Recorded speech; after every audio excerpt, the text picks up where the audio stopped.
Alright, hello everyone. How are you doing? Happy Sunday. It is Sunday.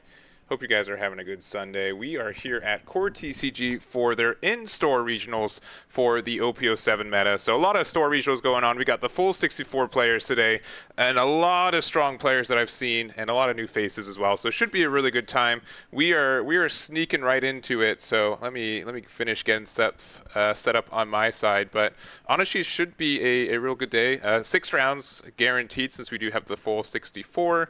And I'm looking forward to it. So we already have our first match as well. Let's jump on over there.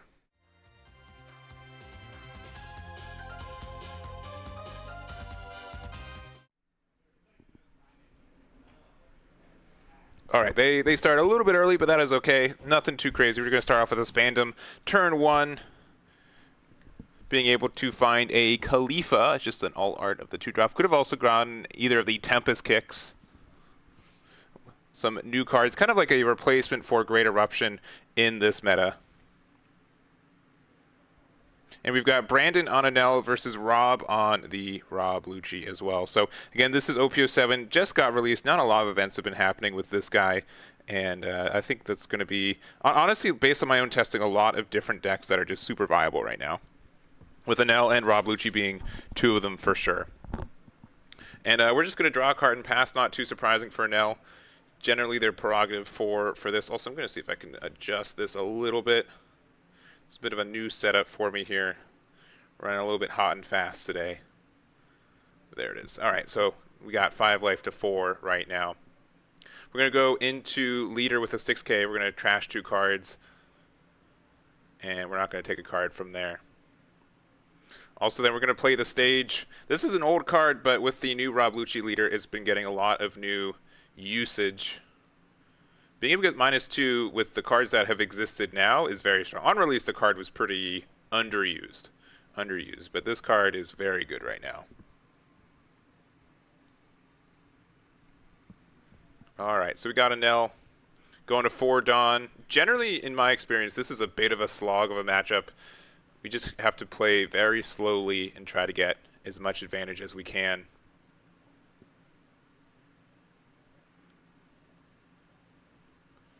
Let's see. Yeah, generally, like, you start doing stuff at like 5 Dawn. Yeah, passing makes sense. You don't want to give them extra cards out of their life. And the other thing, too, is that one of our good removal cards in this deck for now is Yamato. So being able to keep our opponent a high life total means we get rid of larger bodies, too. All right, we're going to start off with another 6K swing. We're going to get 2 cards off the top. We're going to find, looks like a Rebecca and a Sabo. Rebecca's a very good card to put in trash if you do want to play Gecko Moria. And then for 4, it looks like we're going to be playing the Khalifa to get an additional draw 2, trash 2. So getting cards into our trash that we wanted to trash, getting a little bit more cards just on in our hands a cycle. We're going to get rid of the extra copy of Innis Lobby, a 5-drop Luffy from OP07, and pass it right back to Brandon. So we're at 6 Dawn. We also 2K'd out of that attack, which is a little bit surprising. But we're going to use Gadatsu right here. We're going to get rid of the Khalifa since they're at 5 life, and we're going to go from there. And simply pass right back. And so, yeah, if you guys are new to this matchup, you definitely want to just try to starve your opponent out of resources. And but we're going to go 6K there, put him to 4, and pass it from there. Generally, most of the good cards from Rob Lucci are 4s or 5 costs. So if you have 1 life with Yamato, you can keep them at either 4 or 3 life to make sure to get rid of their 4 costs. So I think that's pretty understandable, too. We're going to use Innis Lobby immediately to get the reduction on the Gadatsu. It's going to be a 3 cost right now. We can attack with our Rob Lucci to get an additional reduction as well.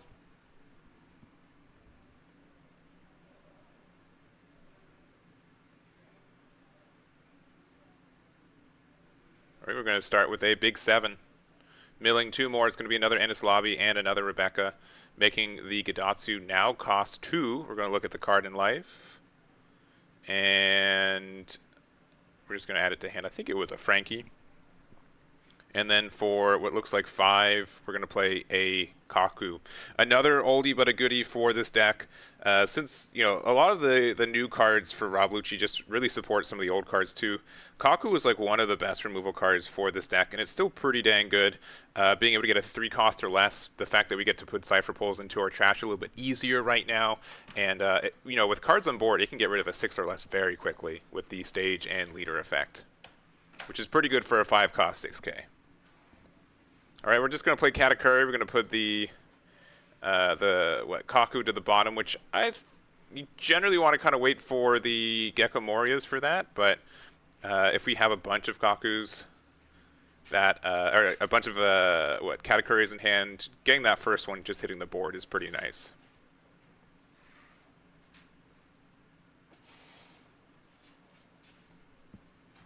And again, this is a 30-minute round, so.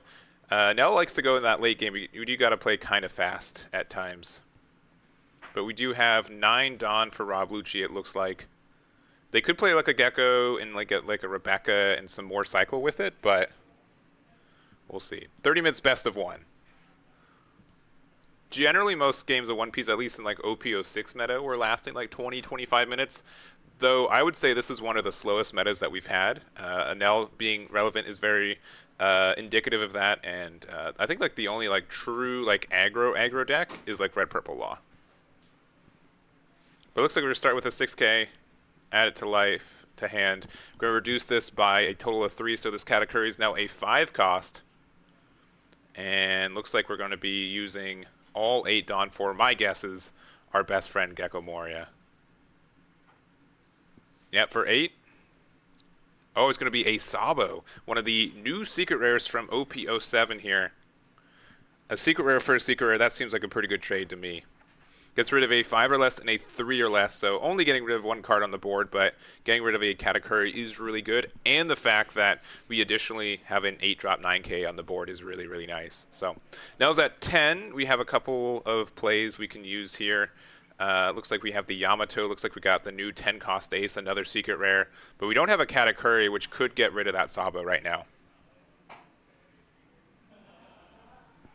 Yeah, we have 64 players today, so we'll have 6 rounds. So we should be, it should be about a 3 to 4 hour day today.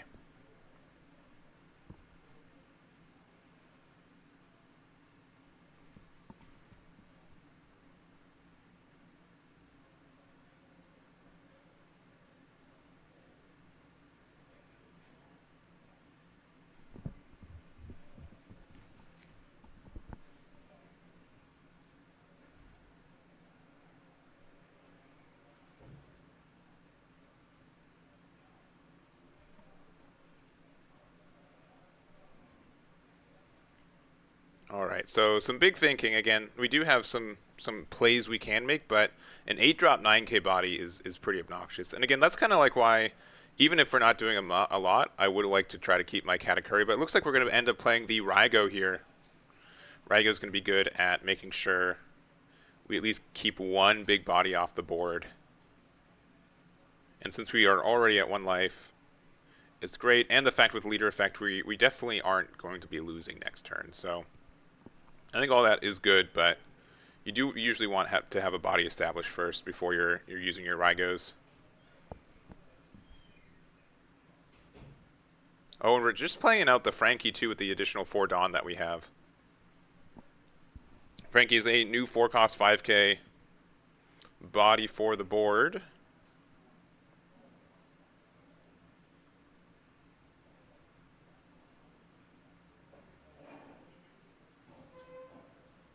Alright, so considering our Dawn here, we do have our full 10. Looks like we're going to start off with a 6 in the lead, with a Suru and a Kaku hitting the trash. I'd be kind of okay to keep this because we're likely... I'm surprised they got out of that one, because I don't expect them to do more damage. We would have gotten like a free cycle. I mean, unless they put like 10 on Kaku or on the Spandam, but I think we're still winning if that's the case.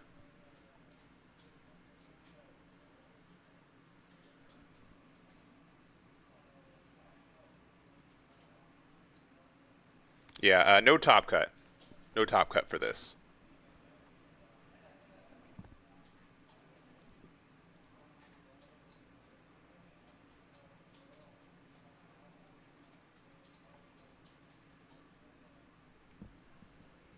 Alright, looks like we're doing our Gecko Moria play, so we're playing an 8 cost to find a Rebecca and a Spandam.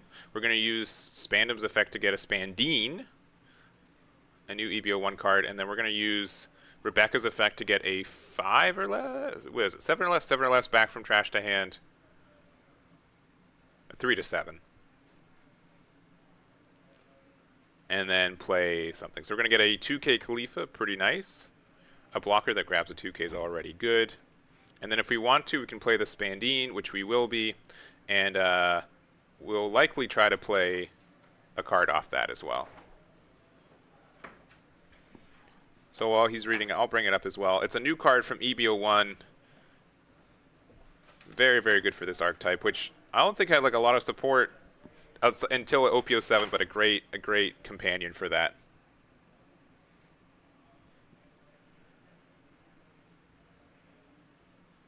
Alright, and then we're going to play the Khalifa out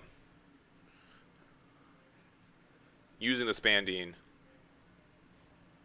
And we're going to draw 2 Trash 2s. So get a Rob Lucci and another card.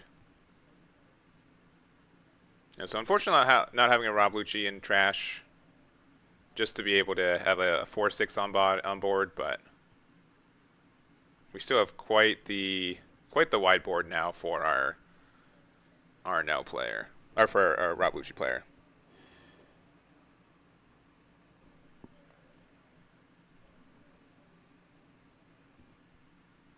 Let's see. Normally I like to try to starve. It really just depends if we get enough categories to pressure their 8-drop Morias. That's usually my experience with the matchup. But I haven't been playing as much Enel lately. I don't know currently I know very little about the actual meta, but I will be putting the topping list on my website this weekend. So I'll have the data eventually, I just don't have it right now. Yeah. It does look like they are running like a little bit more aggression because there's a 7-drop Enel in hand, so you definitely can be more aggressive than passive if you want to. Yeah, it looks like we're just going to use the Yamato. We're going to get rid of the Rebecca and pass from there. So, I mean, we cleared a good amount of board, but that Moria, I don't know. If you're able to establish and stick 2 Morias as Rob Lucci, or at least 2 other 8-drop 9Ks, which include the Isho or like the Sabo that we saw earlier, it's just very hard for Enel to just continually get out of these 9K attacks, even with 3 life. That's generally been my experience for this matchup. Yeah, I do agree. Having 7 cost Enel in the deck list, I think, based on my own testing, needs to be in the deck because Rob Lucci is a very present. You're gonna face it like at least once every tournament, and they have a hard time getting rid of that card, and it pushes a lot of pressure that you wouldn't get otherwise.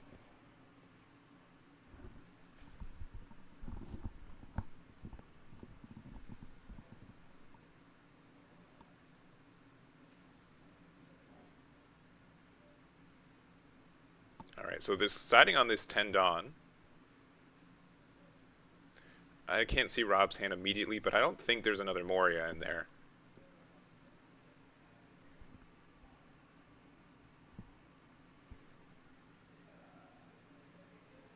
Alright, we're going to start off with a big 6. Looks like at the Frankie, which I think we just kind of have to let go at this point. Oh, we're going to let him ride. That's interesting. Brandon's making some really interesting defending decisions too, because with Mori on board, they're just going to get rid of it that way. I'd rather them have to hit into my life, so I can like get a card draw from like Ace if I have it in hand.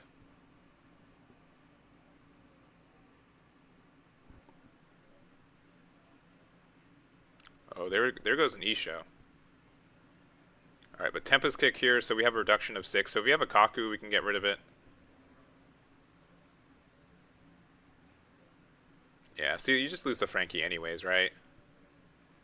These are some weird defense from Brandon. We have another one. That's disgusting. That is very brutal.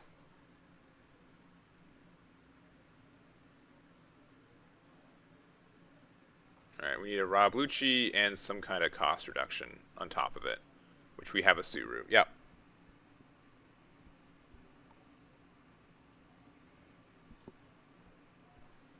Yeah, Isho, again, like, you can get really greedy, and, like, all your 8-drop 9Ks really counter what Enel really wants to do, and yeah, it's looking like in Rob's favor currently.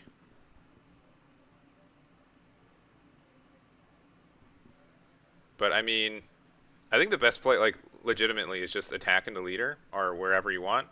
Play 10-drop Ace just to get a body on board that heals you 1, and then can maybe pressure some Morias later. Oh, we're not playing the Ace. I'm really curious why they decided to not be playing the Ace. Because like Enel is fine, but with them already having two Morias up, yeah, I don't know. I do think like Enel is tricky into Rob Lucci for your decisions, but again, like if they continually see their 8-drop 9Ks, whether it's Moria, Isho, or their Sabos, you're gonna have a hard time getting rid of them consistently. Oh, we're just gonna play it active. Interesting.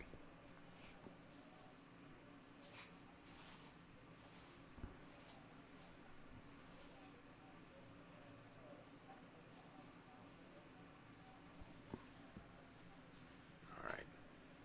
But yeah, shoutouts to Core for letting me do this too. I recently have moved into the zip code, but Core has been very generous as well, and I really just want more OP07 events since this I mean these are the events for this month. These store championships are store regionals too. So it's been fun to see the other ones that I've been seeing pop up on Twitch this weekend as well, and I'm looking forward to seeing everything that I can try to cover this week too.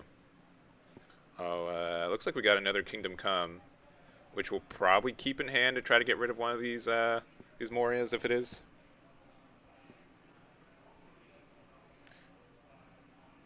Let's see how's it's an adjustment period. Let me tell you. Oh, why would you use Raigo on a Lucci though? I don't know. I would save it for the Gecko Moria for the next turn. I think that's way more value.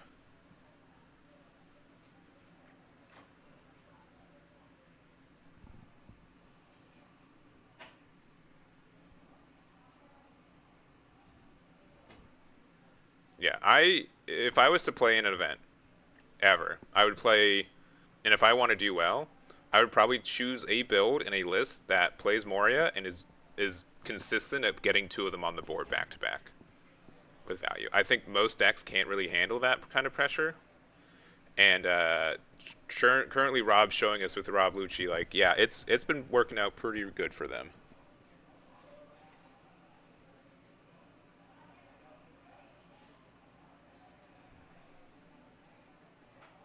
I know that's like really straightforward. Play the best card in the game as many times as you can, but it does work out. It does work out. Oh, we're going big 7. Wow.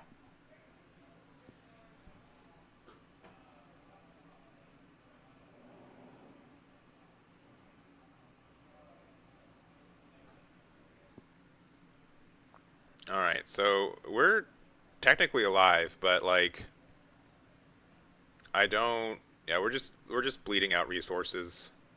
Are we attacking with the ace? We can if we want to, but like it's just gonna get like a 2K out of Rob's hand.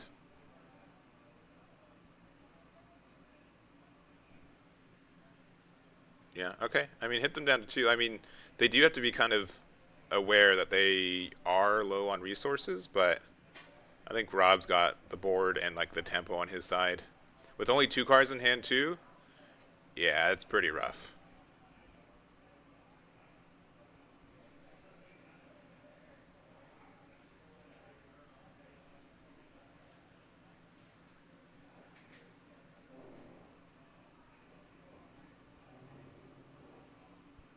Yeah, that's why like I've been playing the hogback version of Rob Lucci. I really enjoy it.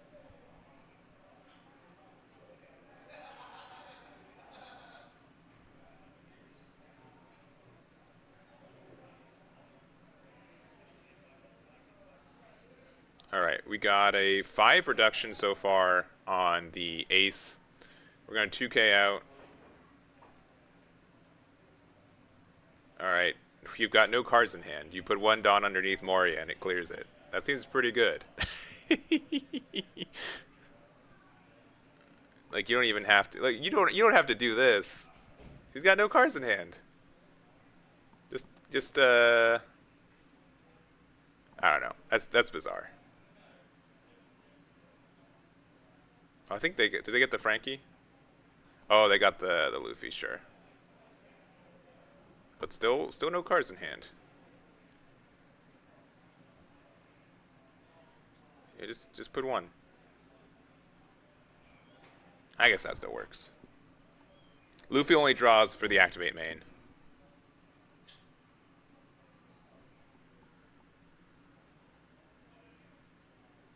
Oh, and the Brook. Yeah. I mean, you can Gadatsu, but yeah, we're scooping up. Understood. Understood. So, yeah, I think Brandon had one Rob being able to establish 3 8K 9K bodies and 2 of them staying helps a lot, and yeah, it's just the tempo you get from Rob Lucci a lot of the time too. So that's it for this round as well. I don't have anything on the in between, so my apologies for that. But I hope you guys are having a good Sunday. Let me go.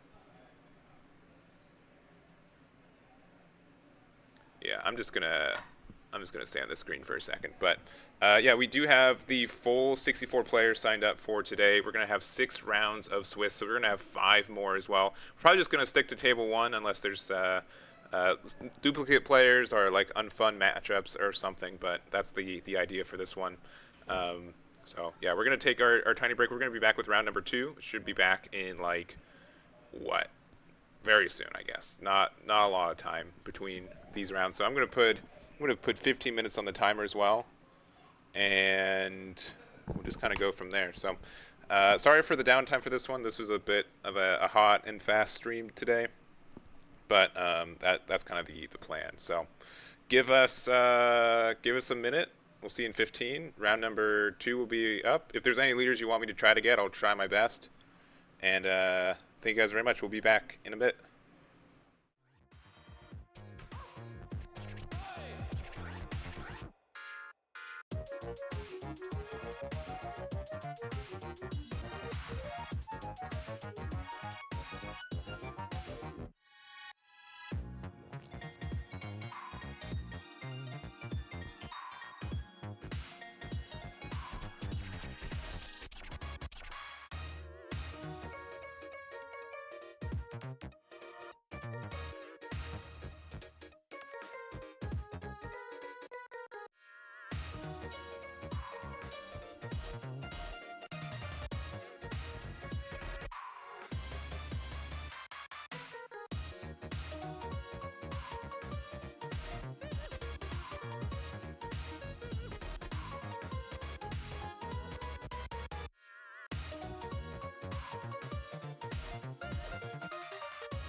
All right, we are back, and I say we because who do I have with me? It is the strongest wizard here today with you.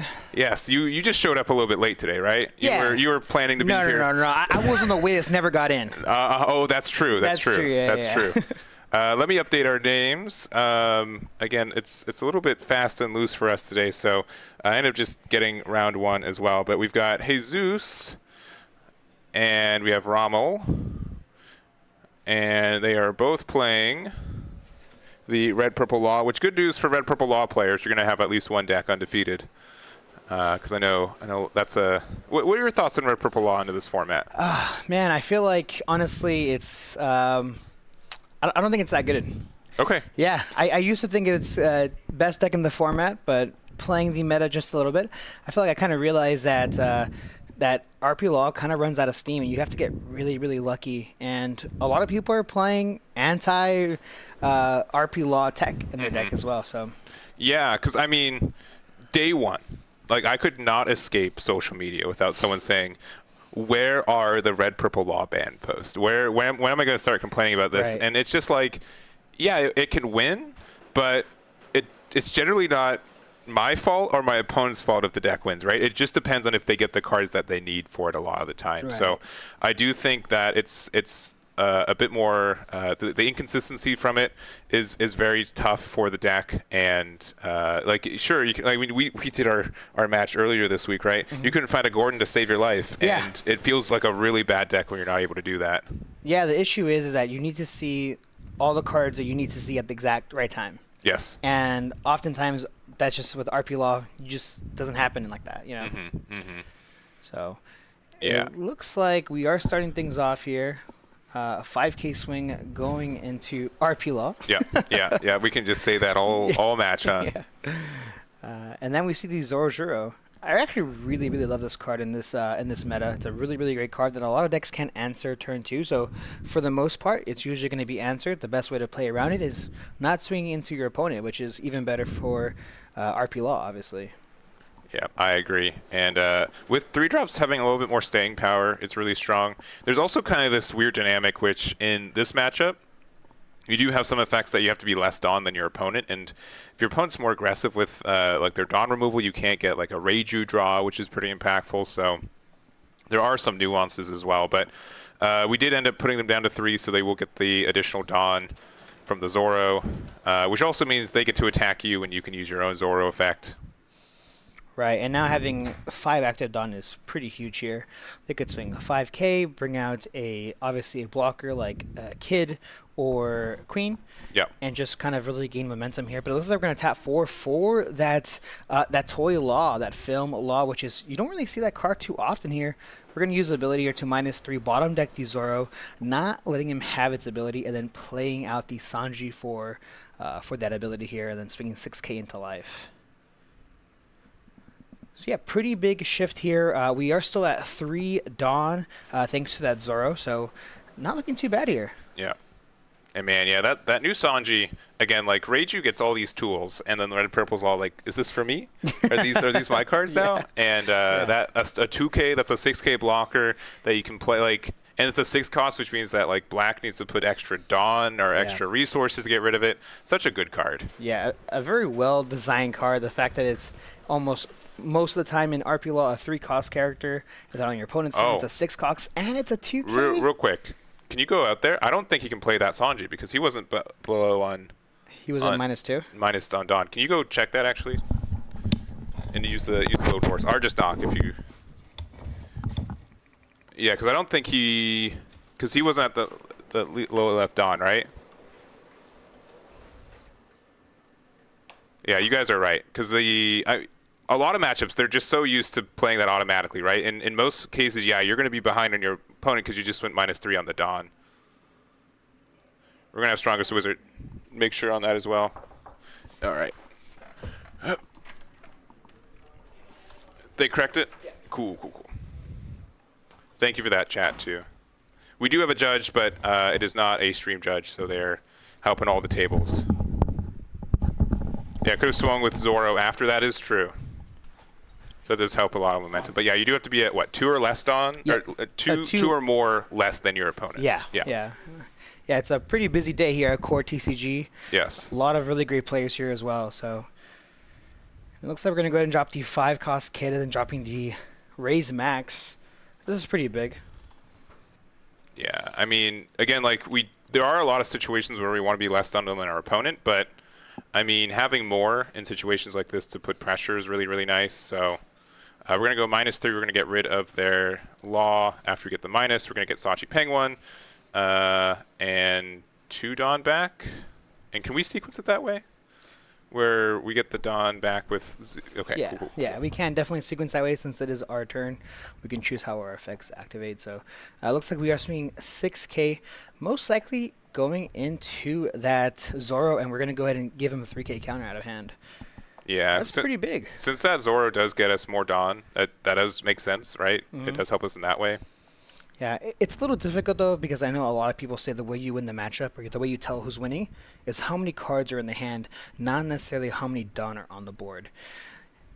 Pretty big here, but it looks like we have a couple of different options in our hand. I see a Shariah, but it looks like we're going to go ahead and grab that free Dawn here, ramping 1 active. Mm-hmm. And, I mean, we're not applying any pressure, so, like... There are some ways to, like, we want to starve them from resources kind of thing, but we are going to play our own copy of Useless Kid and go from there. Yeah, we're going to go ahead and drop that Otama, making that Sachi Penguin a 3K, using a leader ability here to bottom deck it, and now we see the Reiju to draw ourselves 2 cards, and then setting 1 is active, and probably going to see a 6K swing. All right, so we can block in 1K, and that's what we're going to... Oh, man, that Queen blocker is so nice, though. You really would rather not have gone that, because going down to 2 is not super dangerous. Yeah, I mean, it puts you in range of Kid and Killer, but I think for the most part, it's pretty fair to say. I think the only thing that is a bit unfortunate on the opposite side is that we had to play the Otama, which is a 2K counter. 2Ks are really, really important in this mirror match.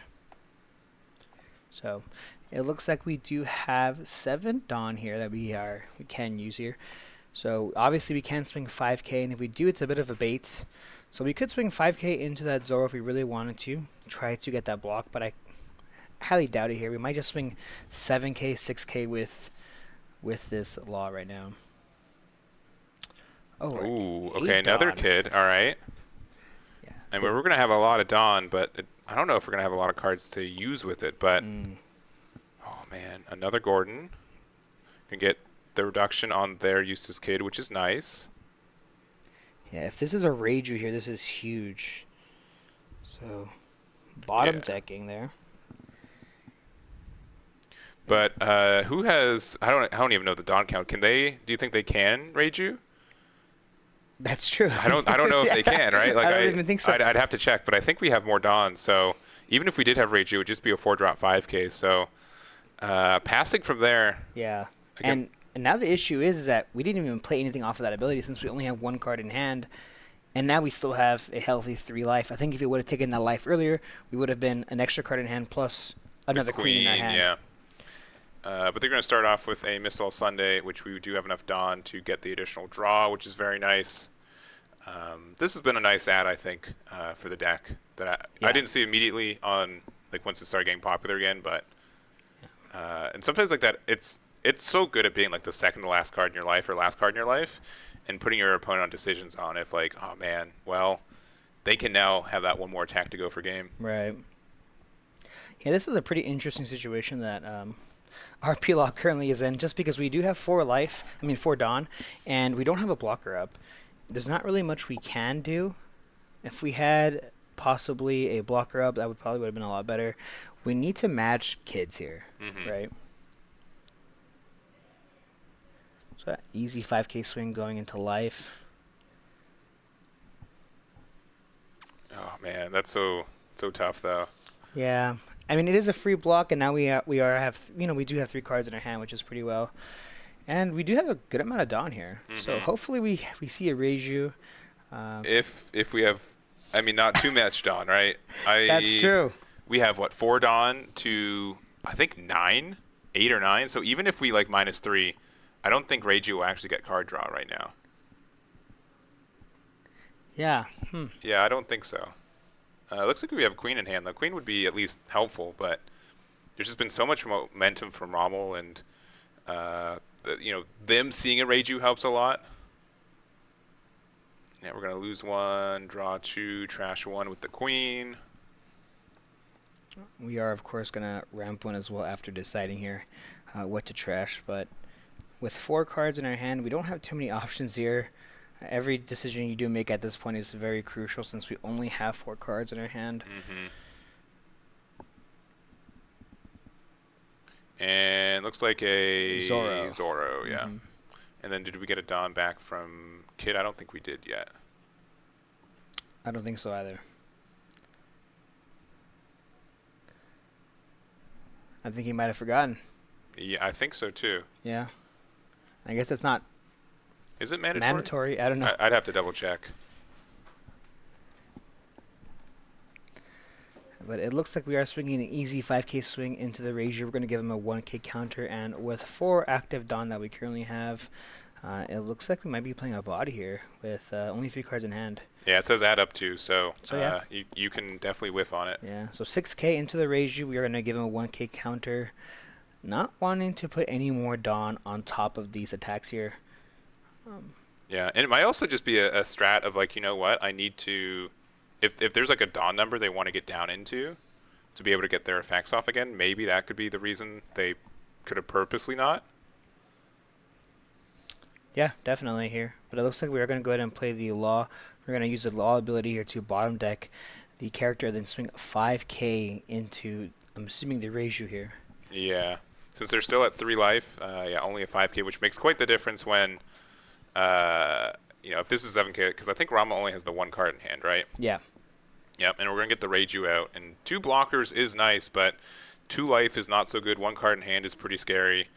There could be a lot of ways that Rama can just win this next turn.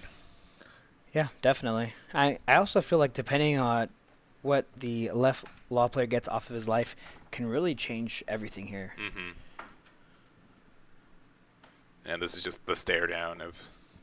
what do you have? What do I have? And again, like this is what we're kind of talking at the beginning, where Law does technically have answers for every situation, right? Sure. In the short term, but being able to consistently find those pieces when you need to is very, very tough for the deck.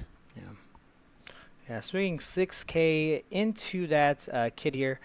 This is obviously going to require 1k counter, which would be his only card in his hand if it is a counter. Looks like he might give it to him. Yeah, giving him a 2k. Yeah, this is Sachi Penguin. All right, so 6 into the kid. Yeah, we get it. And then 6 there. You're going to take it. I mean, you could have blocked if you really wanted to save it. Reiju. But, yeah, your own Kid Killer. 7k this time. This is very, very scary, though. You got no blockers. If you give them a Kid Killer, you might have just lost on the crackback. Yeah, that's very true. That is very true, and I think we have enough Dawn too that if we had possibly a Reiju, that could also work. We could use leader ability here, use Reiju, try to find that Kid and Killer to hard play it, because I believe we're at 7 Dawn. Yeah. So that would work. Yeah, these matchups are really tense, and it really just does come down to like 1 or 2 card advantages, which makes a lot of difference when Rommel was able to establish and play a Reiju, and Jesus was not.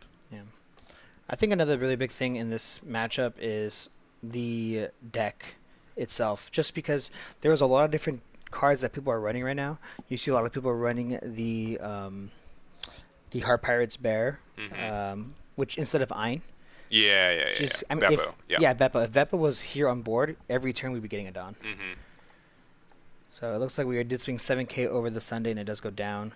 And it looks like we were taking a look here at Kid and Killer, making sure that it's not a 7k body. Swinging 7k into the Kid and Killer, it does, of course, go down. And it looks like we might swing 8k into the Sanji, is what it looks like. It's either that or we have like a Gordon to get rid of it. But like our best hand, okay, our Raise Max, right? But we have to have like Raise Max into Reiju. Otherwise, we just like pass with no cards in hand. And we're gonna pass. We're not gonna play anything. Nothing in hand and just passing. Yeah. So I mean, it's unlikely that we lose. We have a blocker, a card in hand, and 2 life. So they need to get rid of our blocker and establish a rush card. Yeah. So this is probably 7K into life here. Let's see, blocking 2K, blocking 2K with the Otama. So we are really in top deck mode now. Yeah, and they're top decking their Kitten Killers a lot more. There's no way. Oh, there's another one, right? Oh my goodness. Oh man.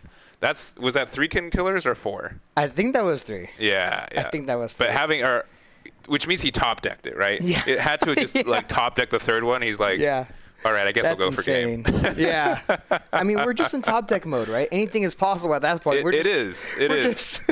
Unless something's just gone very catastrophic, that's kind of how these matches go. It makes it very tense, but man, it makes you go looking back and be like, was there really anything I could have done different? Right. And I think most of the time it's no, just draw better, right? This is a big reason why a lot of people are kind of leaning off of RP Law. Is there's just too much gamble. You know, there's just too much luck involved in the deck currently. I think once we get Black Maria or Pudding, things will be a little different. But at this point, it's pretty difficult. Yeah, and let's say we just like blocked with the Queen or even like the Law, and then maybe have like the 2Ks to get there. I guess we only have the Queen active, but let's say we just blocked with it and let it go. It'd still be a gamble if we could have gone out of that, because they could have still gone like 7, 9 with the Dawn that they had, and guaranteed I think get out with numbers. So yeah. But yeah, that was a bit of a quick one, but that's kind of what we get with the Red Purple Law mirror matches. So I'll try to get some more games that last a little bit longer. Again, this is a bit hard and fast today. Appreciate you guys being flexible with that. We're probably going to take a closer to like a 20-minute break, but I will see if we can get like a non-mirror match or a more unique matchup on the next one too. So anything from you, Sos? Hopefully we get to see some Bonnie. I know that Bonnie's on the rise right now. That'd be really awesome to see. I did walk around, and there is a ton of RP Law here at CoreTCG today, and it's pretty scary. It's pretty scary out there. Yeah, I can definitely understand that, and I think with these store regionals too is that they're just so small in scope, where there's a lot of just like literally regional metas, where like this region just happens to have a lot of Bonnie players, this region just happens to play a lot of Red Purple Law players. And that can just be a big influence on what does and can top for these two. Yeah, I'm actually a big fan of this kind of format where it's like small regionals, just because a lot of these anti-meta decks can do really, really well in some of these tournaments. They can catch a lot of people by surprise. They can avoid maybe possibly their worst matchups, things like that. Yeah, so I am too. Except for when it comes to getting tournament results, it is a pain in the butt. But the extra work's worth it, and I've heard a lot of people just have a lot of fun. And again, I think this is a really good meta where we can have like 10 different store regionals, and there could be 10 different winners. I think like different decks are like 5 or 6, which is really cool. So. But yeah, okay, we are going to take that break, though. It's going to be a little bit longer. I don't have anything in between, so I'm sorry about that. Give us about 20 minutes. We'll get for round 3, and I'll see if I can persuade a better matchup than a mirror match in the next one. So get us straight caster battle.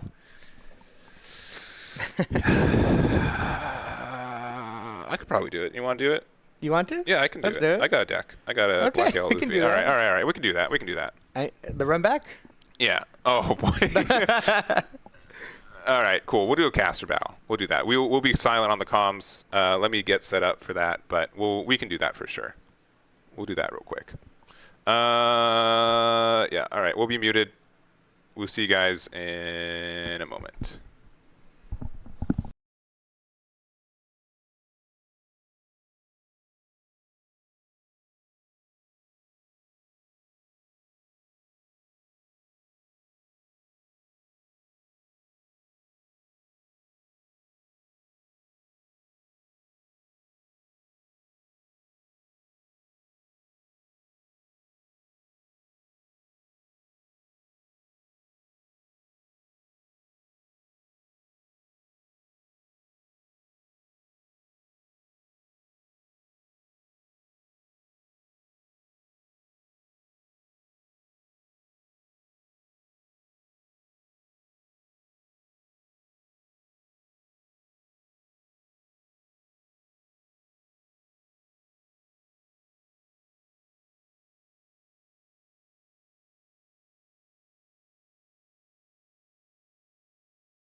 All right, we're back, or I'm back. Yeah, so we just did a caster battle because the first game ended a little quickly. So we do have audio. We just don't have audio when we were the ones who were playing. So I hope you guys enjoyed that match. We are going to take our formal break.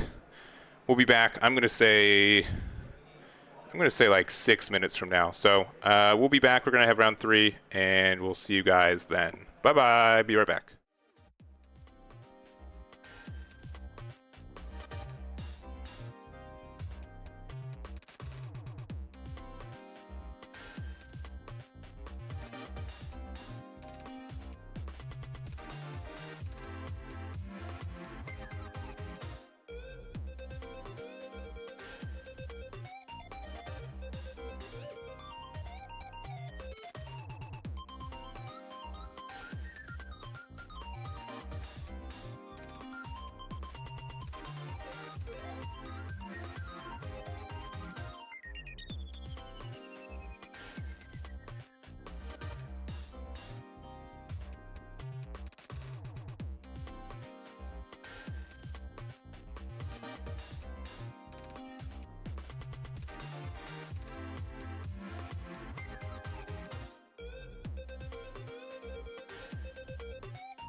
All right, we're back like a couple seconds too early, but we'll be here. We're here in round 3. I do also want to say I did win that match we did. I saw some people. Yes, you cheated. Yeah, that's fine. That's fine. A win's a win is what I say. No, yeah. It was super close. Appreciate that with Sos. We've been clashing that matchup quite a bit. Yeah. So we have that, but we do have a requested blue deck. We have Don Quixote Doflamingo here by Jackie versus Josh on Rob Lucci. Now, you know both these players, don't you, Sos? Yeah, very, very fantastic players, both in their own regards. Jackie actually got a couple placings with Reiju back in, I believe, 05. No, awesome 06. 06. 05 would be... 06, that's right. 06, yeah. 06 was so long and so varied with like 3 different releases. I totally get it. It's all a blur now, you know? It is, yeah. But yeah, seeing the Doflamingo is pretty awesome to see. Obviously, in this meta, a lot of people are writing for that leader. And of course, we have Lucci, a deck that a lot of people are starting to lean off just because of how inconsistent it is. What do you think about Lucci? I like it a lot. If I was to play in this meta, it'd be a high contention for one of the decks I'd play. I kind of talked about, I think one of the best decks in this meta will be the one who can break Gecko Moria the most, and I think Rob Lucci is in contention, if not the leader who can just break that card more than anything else. Got it. It looks like we did see that turn 1 Perona here deciding on our next few turns. It's also very possible that Jackie does throw these to the bottom, but I feel like if he did so, he would have just done it already. Yeah. So. But this is like obviously one of the decision points for Do. I mean, seeing Perona turn 1 is almost always like your best play. Even first or second, being able to get like at least guaranteed knowledge of what you would be playing off your Dofi, and even just knowing what you will draw this early in the game is really, really valuable. Yeah. Yeah, and an interesting thing about this matchup is I feel like obviously Doflamingo, with the inclusion of Jinbei and a couple other cards, you go really wide, really fast, and thanks to cards like Weevils, you could actually replenish your hand as well. But Lucci just destroys everything. They are very good at doing that. You do have kind of the reverse where if you're playing like the Gravity Blade, you can get rid of Sabos and other cards that would be normally very hard to get rid of. But we do have the Spandine already getting one more out of the way, which is a bit of a relief if I was with Jackie. But looks like we're going to play the Jinbei off leader effect. We're going to play a 4/6 Moria. So near best, I think, turn 1, tier 2. Yeah. Pretty close. Yeah, and now Josh going turn 2. This is going to be really hard for him to, almost impossible to remove both bodies on the board. Actually impossible. You can definitely remove 1, but not 2. Yeah, 2 is going to be really tough. So unfortunately, it's the Jinbei who's rested and the Mori who's active, but I think that would be okay. Yeah, because I mean we can. Yeah, it'd be actually still really tough for you to get removal of any of these 4 costs with only 4 Dawn available right now. And with only 2 in trash as well. So we don't even have Tempest in our arsenal just yet because we, of course, need 10 cards in our trash. Yeah, is the Finger Pistol, is that 4 cost? That is 4 cost. So, I mean, you could technically do that. Yeah, sure. But that card, I think, is fringe use at this point. Right. So easy 5k swing going to life. An Isho and a Moria. That is rough for Josh. That's at 2 Morias? 2 Morias in trash? Yeah, that's 3 8-drops of your 4 cards in trash, and none of them are recyclable unless you're playing Hogback. But only, it takes a I don't even know what adjective I want to call it safe. Now I believe in it. No one else does. It's fine. It's fine. Now you were saying Lucci is the most consistent black deck. Is that what you said earlier? No, I said Moria is 100%. Yeah, Moria is. I just think that Rob Lucci can break 8-drop Moria better than most other decks. Yeah. This is actually pretty surprising here. Jackie letting it go. Yeah. That's really, really huge. And we do play a 4/6 Rob Lucci just for tempo. We could get rid of that 1-drop Perona if we really, really wanted to, but we'll be okay without it. Yeah, I really feel like Jackie might have made a mistake here getting rid of that Jinbei when it could have just cost him 1 card out of his hand. I mean, it's very possible that he just had 2 Ks. You can see that he has a pudding in hand, so maybe just prioritizing the power of pudding, Yeah. So. But I agree. Like in this deck, generically, it's about that home man. We are just going to play the pudding out. I think that was a discard too, so not too bad. Yeah. For the card. Yeah, and I've actually seen a lot of people online saying that they really want to ban pudding just because of how powerful the card is, which is pretty insane. Just because of the fact that blue doesn't have too many things going for itself. So.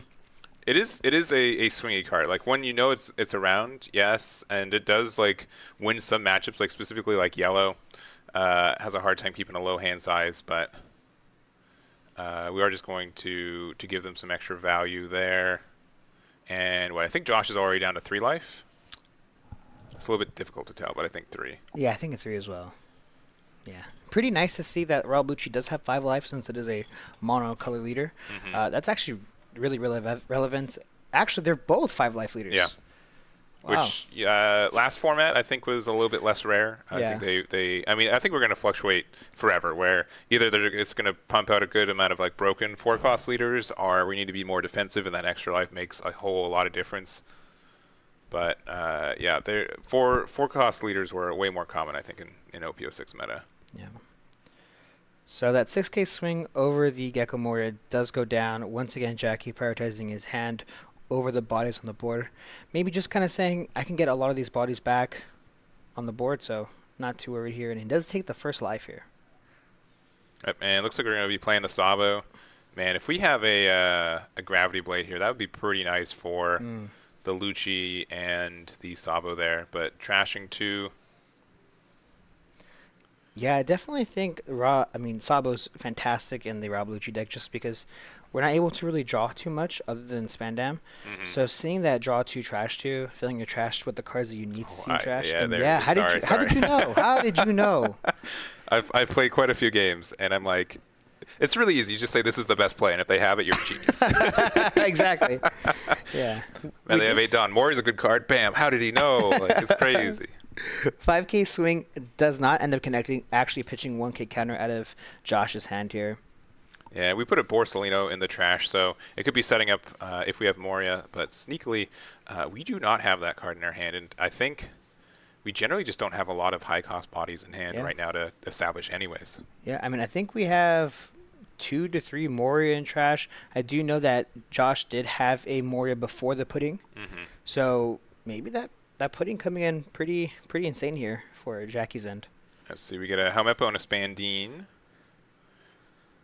Now we could do something fun where we could play like a Rebecca and we could Spandine and then play a Rob Lucci out just to get like some cards on board.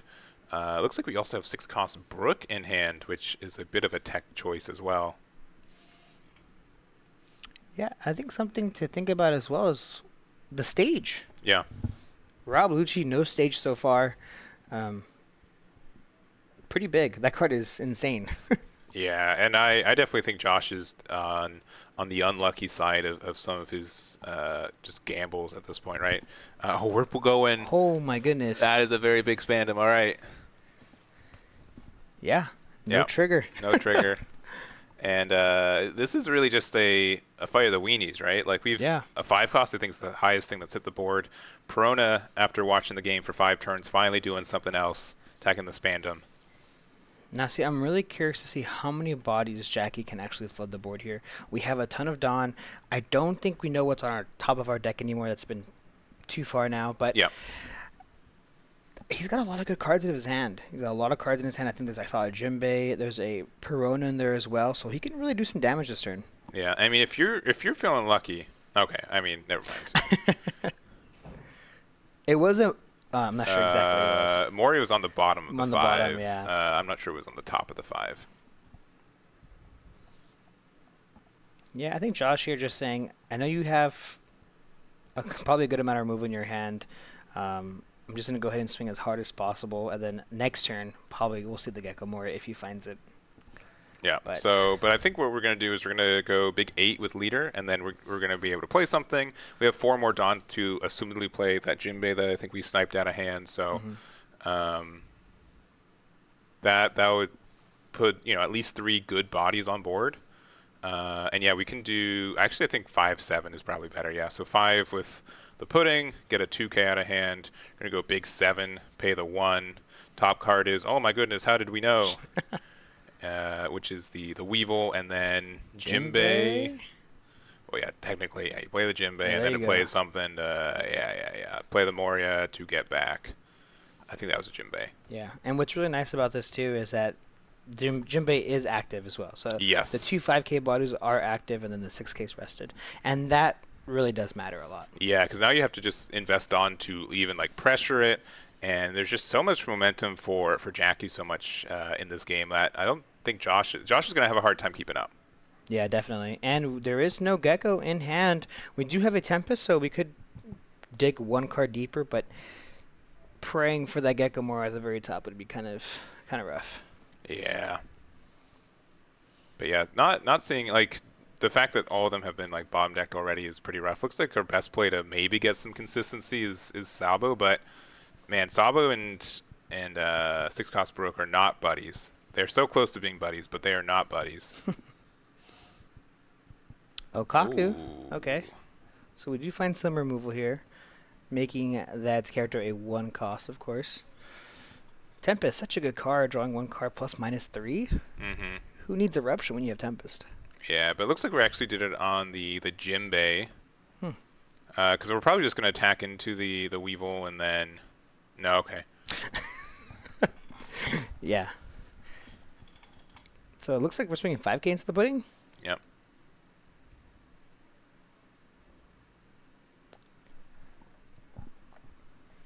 We could do... I mean, we could do something fancy. Okay.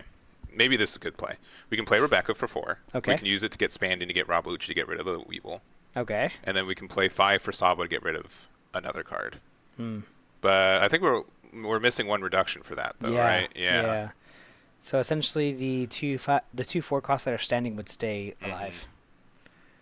And yeah. I don't think that's... I think if he's unable to remove at least 2-3 bodies this... Oh, no, we're getting the reduction, sorry, with the leader effect. So, yeah, we can do that. Okay, so because one cost. one off for Tempest to make the Weevil cost 1, Mm-hmm. and then now the Moria cost 3 due to leader effect. So I think that would be a pretty okay play. He does have Kako in his hand as well, so we do still have to make one of those characters a 1 more minus, right? So, no, Kaku can get rid of the Moria because it's a 3 or less. Yeah. I think we're just making sure we have enough Cypher Pool cards and trash to be able to bomb deck, but I think we do have that.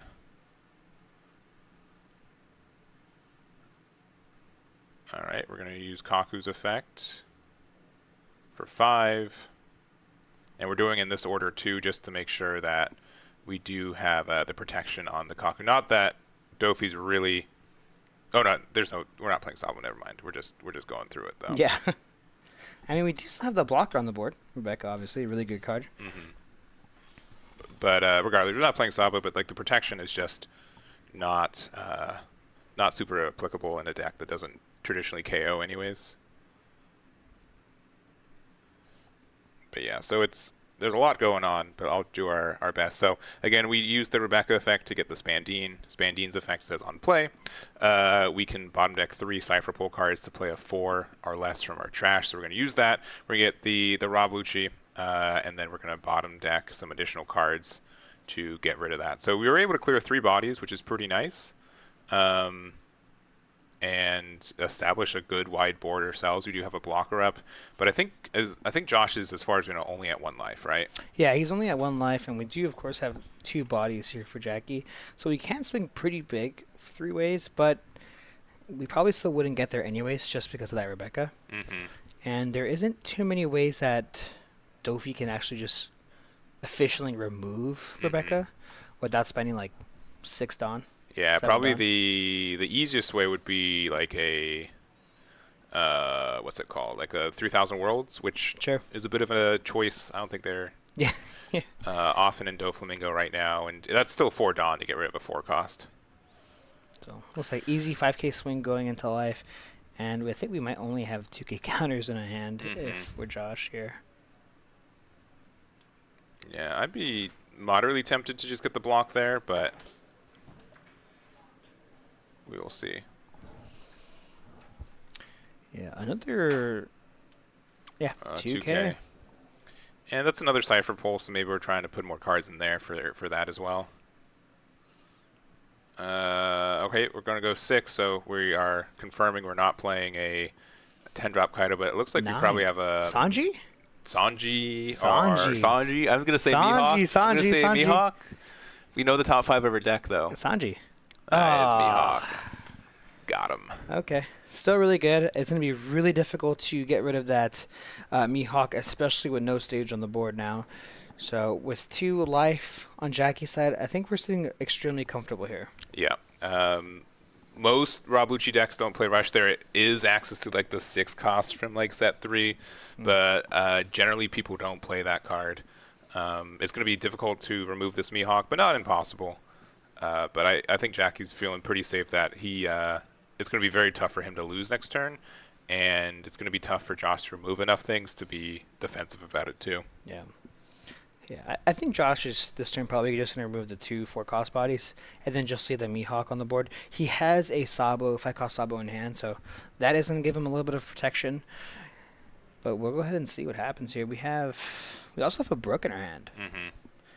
Yeah, but Brook, I mean, I think our hope is that we could potentially remove that Mihawk, and I think we can. Brook removes a 4 or less, so we have to get 5 reduction. That's going to be very tough to do. Yeah. Yeah, no stage. We have a Suru in our hand, but that is also, of course, a 2K counter. It's a 7K swing into life. Or into Jinbei. Oh, they did have the Sanji. They were thinking about it. They were thinking about it. I knew it. But I guess the top 5 didn't really make too much sense here, so looks like we are swinging 8K into the Jinbei. Oh, reducing the Jinbei. Yeah, I get it. I mean, the camera's a little bit off.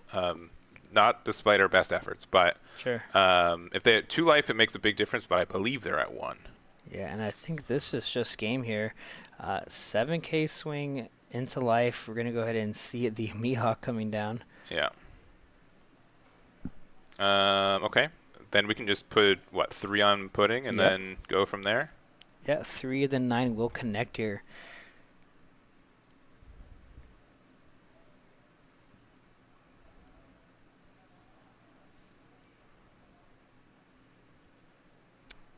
Okay, 9K swing. Oh, they did have 2 life. Okay. That does make a difference. Oh, but they have Gravity Blade? Never mind. Gravity Blade. Never That mind. is an answer. Yeah, these white sleeves really blending in with each other. Yeah. Yeah, the Gravity Blade that turn is incredible. I won't even blame the camera. I think that was like literally on top. Yeah. I'm not even going to blame myself on that one. Yeah. I think that was minorly deceptive, but I don't think it's going to make a big difference.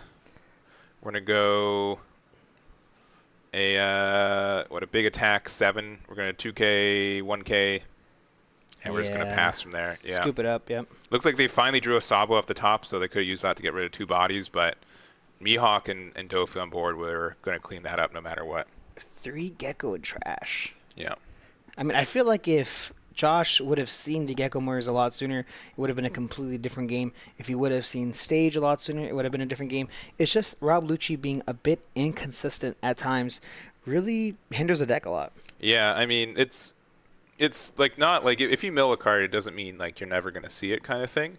But the fact that you don't have ways like traditionally like Moria does to recycle the cards you trash, and like even your searchers, right? The Spandine doesn't. Spandam only would get like a Stussy if you want to play that. I didn't see any brand news in the list, so we don't know if they were playing like a Navy hybrid, which some people like to do to get like Isho a little bit more consistently. But yeah, Rob Lucci, with all the power that it does have these games where you will mill the cards you need and draw the cards you don't need. Yeah.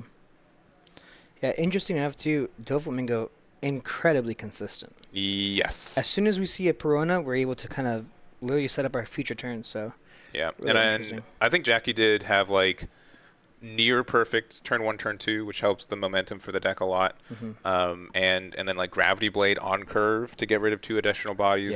Yeah. I just don't think Jackie. I think Jackie had like the best card in most every situation when it needed to happen, kind of thing too. Yeah. Another thing to note: these 2 people are really good friends, so I'm sure they have a ton of practice against each other as well. So knowing your opponent's deck a little bit better is pretty beneficial. Yeah, 100%. Yeah. So that's the halfway mark for this tournament. We do have a full 6 rounds since we did have 64 players today. So we don't really have an in-between, and I don't think there's enough time to play another game. So We're going to take our break. We're going to be back closer to, I'm going to say a full 16 minutes, but we'll be back. We've got, I'll see which leaders are still undefeated if we can, since we should have, what, 8? Yeah. 8 left? So we'll see what left. We have a Dofi left, undefeated though, guaranteed, and we'll see about the rest. So give us a moment. We'll be back in about 16, and see you guys then.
okie doke. We are back.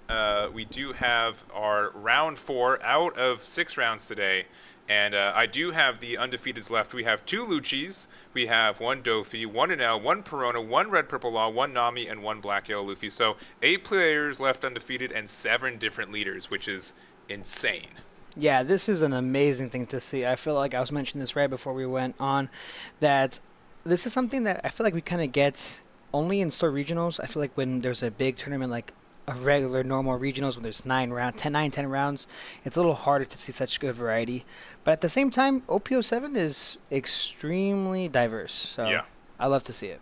Yeah, and we are playing with the Perona, which is the first sighting of that card on the stream today, where it looks like we're playing Otama, which immediately means we are playing the Wano build of the deck. Yeah, a build that I'm actually a very big fan of. Unfortunately, I'm just not fully committed to the deck yet. I think there's just a lot of missing pieces. Oftentimes, you kind of just draw a ton of cards, kind of for no reason, but Seraphim really making it work. I did watch his last game playing against a Black Yellow Luffy, and he's got some pretty nice tech against that matchup. So. And I think that's a kind of winning matchup already, because we do have the pressure to rest a Sabo easier, or, interact with a Sabo a lot easier than other decks. So, sure. But it looks like we're just starting to fill the trash, get the reduction on the Otama, not that it needs it, and go down to 3 for Seraphim. Yeah, and the stage as well. Stage, yeah, stage turn 2 is insane. Very, very good. I know a lot of people are opting out of a stageless version, but this one clearly Danny rocking out the stage version. And seeing it so early is going to be the difference maker here, especially for the fact that a lot of these characters that Wano is going to be pushing out are between 4 to 5 cost characters. Yeah. All right. Well, we have 2 geckos in hand, yeah. So we're already a good player. That's good to see. Yeah. I think the when we did our own testing too, I think the only issue that I have with the Wano build is that sure we get a lot of card draw and cycle, but we have so many different ways to bomb deck our Morias that it's very unfortunate a lot of times, because we just don't see the card, and if we don't have any big, like, Wano doesn't really have any like consistent 7, 8, 9 costs that we'd want to hit the board with to get value with. So we bottom deck a lot of our big bodies. Yeah, this is kind of a very difficult position that Seraphim is currently in, because we have the ability here, we have the Hiyori in hand, as well as the Ryuma, and going straight into the Ryuma, choosing not to play the Hiyori to draw us an extra card. I guess trying to save that. We also know that he has, I believe, a Mountain God in hand as well, which is that 5/7 vanilla, so... Yeah, and I did see, the Hiyori is mentioned, so we can sneak into that later. And part of, like, the biggest reason you play this Perona build is that you have so many ways to find this Ryuma, since it is a land of Wano. So you get that early contention on boards, but they also have some really good ways to remove cards on boards. For example, Rob Lucci. And getting rid of that Otama is pretty impactful too, because it's a free target for You Can Be My Samurai that's just been wiped off the board too. Yeah, which we do know he actually does have in hand as well. So just making it that much more difficult to actually play that card this game. And now I'm realizing this is a pretty bad matchup. For whom? For Perona. I mean, okay, you say that for right now, but again, we have 2 Morias in hand, right? If we get to play 2 and they only get to play 1, I think it can be uphill. I also think like if we're playing like 8-drop Eustace Kid, and we can use that to play that with a Rosie, we're in a good spot too, which we are, again, I think just bottom decking that right now, unfortunately. We do know that he actually does have the ACOS kit in hand. I was able to kind of check that out through his hand. So he does have the ACOS in hand, as well as 2 ACOS Gecko Morias, but we are down to 2 life, and I know that Rob Lucci does and can apply a ton of pressure. Now, we know he has the Hiyori in hand. I'm not sure if he has another Ryuma. Being able to remove this Rob Lucci could be really fantastic this turn. Just really depends if he has it. And it looks like we're just going to grab a 2K, which of course is at Izo. Possibly searching for another Ryuma. We also might see the Mountain God just coming down if we don't have it. I also wouldn't hate just, resting the Lucci, putting 9, making a 9K into 6K kind of play just to get that pressure. So, I don't know. Perona is definitely a deck where you get so many different things you get to do that there's a lot of decision. Yeah, we are going to rest that. Hey, hold on. Does he have the future sight? He does. Yeah, okay. He does. So we can't get out of this with 2 2Ks, which we do end up giving him, and passing the turn. Yeah, when they're not, like, when what Perona's board is only a a Momo. We can be a little bit greedy with this. Though I think we're going to 8 Dawn next turn for Seraphim, so being able to Gecko Moria and play Ryuma to get rid of something, I think would be very strong. Yeah, this position currently kind of scares me if you're Perona. I feel like we do have 3 active Dawn, but swinging 2 7s into life could be pretty insane. I'm pretty sure we are going to, of course, get rid of that Momo. Not letting it live, of course, and we might just see a 9k swing here. But, yeah, there goes the Momo, and then, yeah, a 6. Wow. What are we doing for 3? Oh, okay. I see what we're doing for 3. Oh, it does connect anyways. Wow. Yeah, we're going to play the Spandine. So normally we see this offer backup, but you know what? Just playing it for 3 to play a 4 cost already is just super good value. Yeah. And we do have to bottom deck 3 CP cards off of that transaction there. So putting 3 to the bottom. And what do we have to play? We probably have a Rob Lucci, I believe. Getting just another 6k body on the board. Now it is rested, so if we have another Ryuma, which we know we have Gecko Moria in our hand, so we could play Gecko Moria to play out the Ryuma to pop one of them, but there are 2 on the board, so 1 guaranteeing it staying on the board is pretty strong here. Yeah, so I still think Moria is the good play. We can also like rest the Khalifa to get some pressure on that. I mean, yeah, we have the minimum but the best cards, right? We have an Otama and a Ryuma in our trash, so Moria would be I think a pretty solid play. Yeah, Moria definitely is very solid. But yeah, we could, like you said, rest the Khalifa, swing 5 into it, play the Moria, pop one of the Luccis, and then bring back an Otama to give us a card in our hand, of course. Good thing here for Seraphim, he has quite a few cards in his hand. Looking pretty healthy here. Danny's been pretty aggressive, and we've done a good amount of bomb decking. Like expanding bomb decking 3 like this in like the mid game is a little bit expensive, I'd say. Yeah, I guess Danny here just prioritizing just to flood the board, knowing that you can pop a ton of different characters if you want, but you can't pop the whole board. So resting the Khalifa.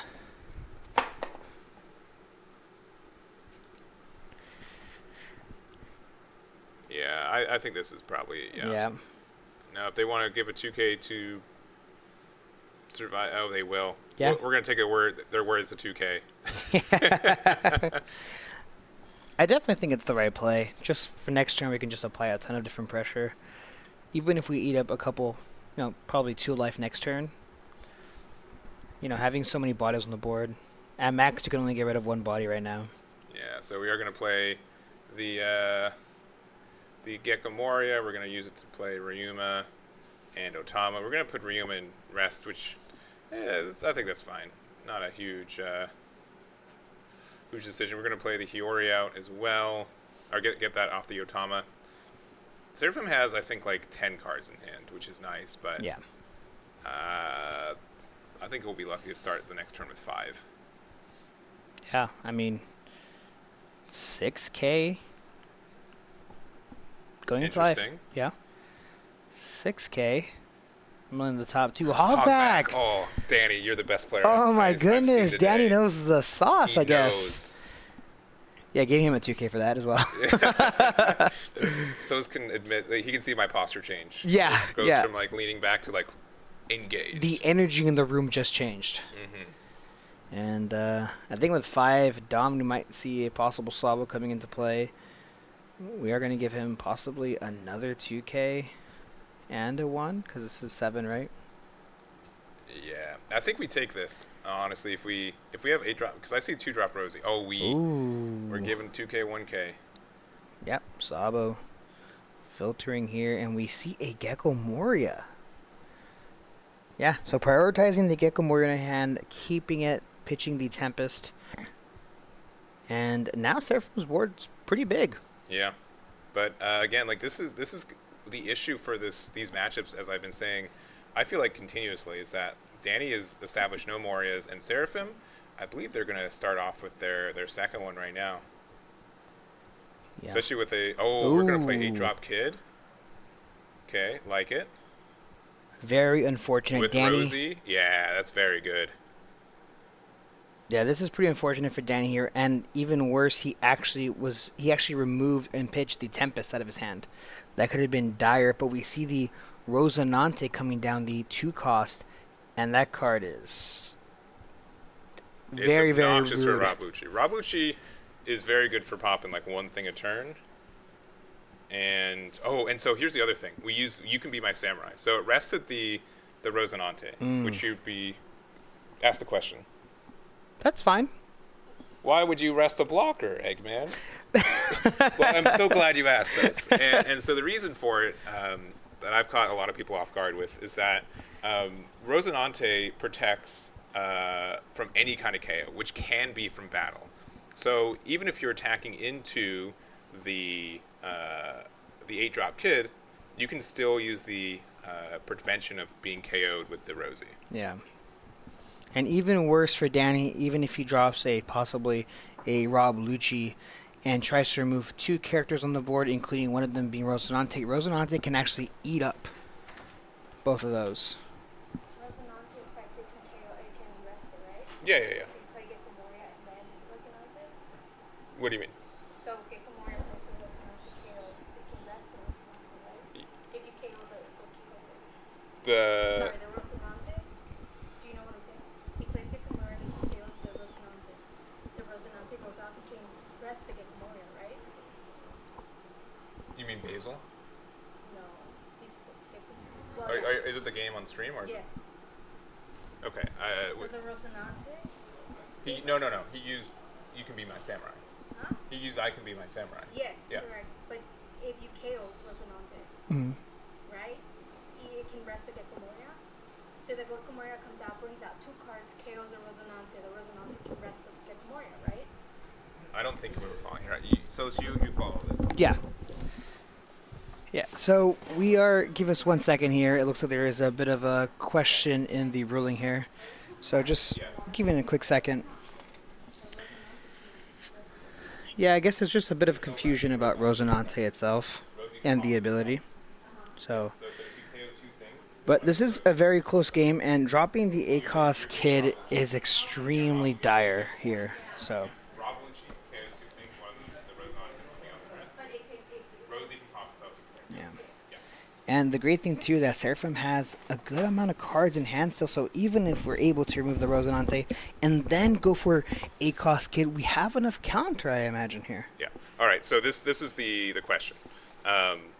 She was saying 8-drop Moria. If you use Rob Lucci to try to KO 2 things at once, Rosie can protect the other thing. Yeah, correct. That was the question. Yeah. Rosinante can eat up both of those, which is we were just mentioning right before that as well. Yeah. So instead, we're just using the Brook to get rid of the Rosie. Pretty quick and simple. We got a big attack into the 8-drop kid. We're going to get out of it. Yeah, but yeah, Rosie is probably one of the best protection cards in the game. Yeah. And for Rob Lucci specifically, very, very strong. Yeah, so really, really interesting here to see. And now the Brook finally does go down using that Perona ability to arrest it. And that card is extremely good, too, in the Rob Lucci deck. So very happy to see. And now just attaching 1 to the kid just to make sure we don't forget, right? Yeah. So we did do the rest on the Brook to get rid of it. We're going to go 6. We're going to go 9. We're actually going to KO the Otama.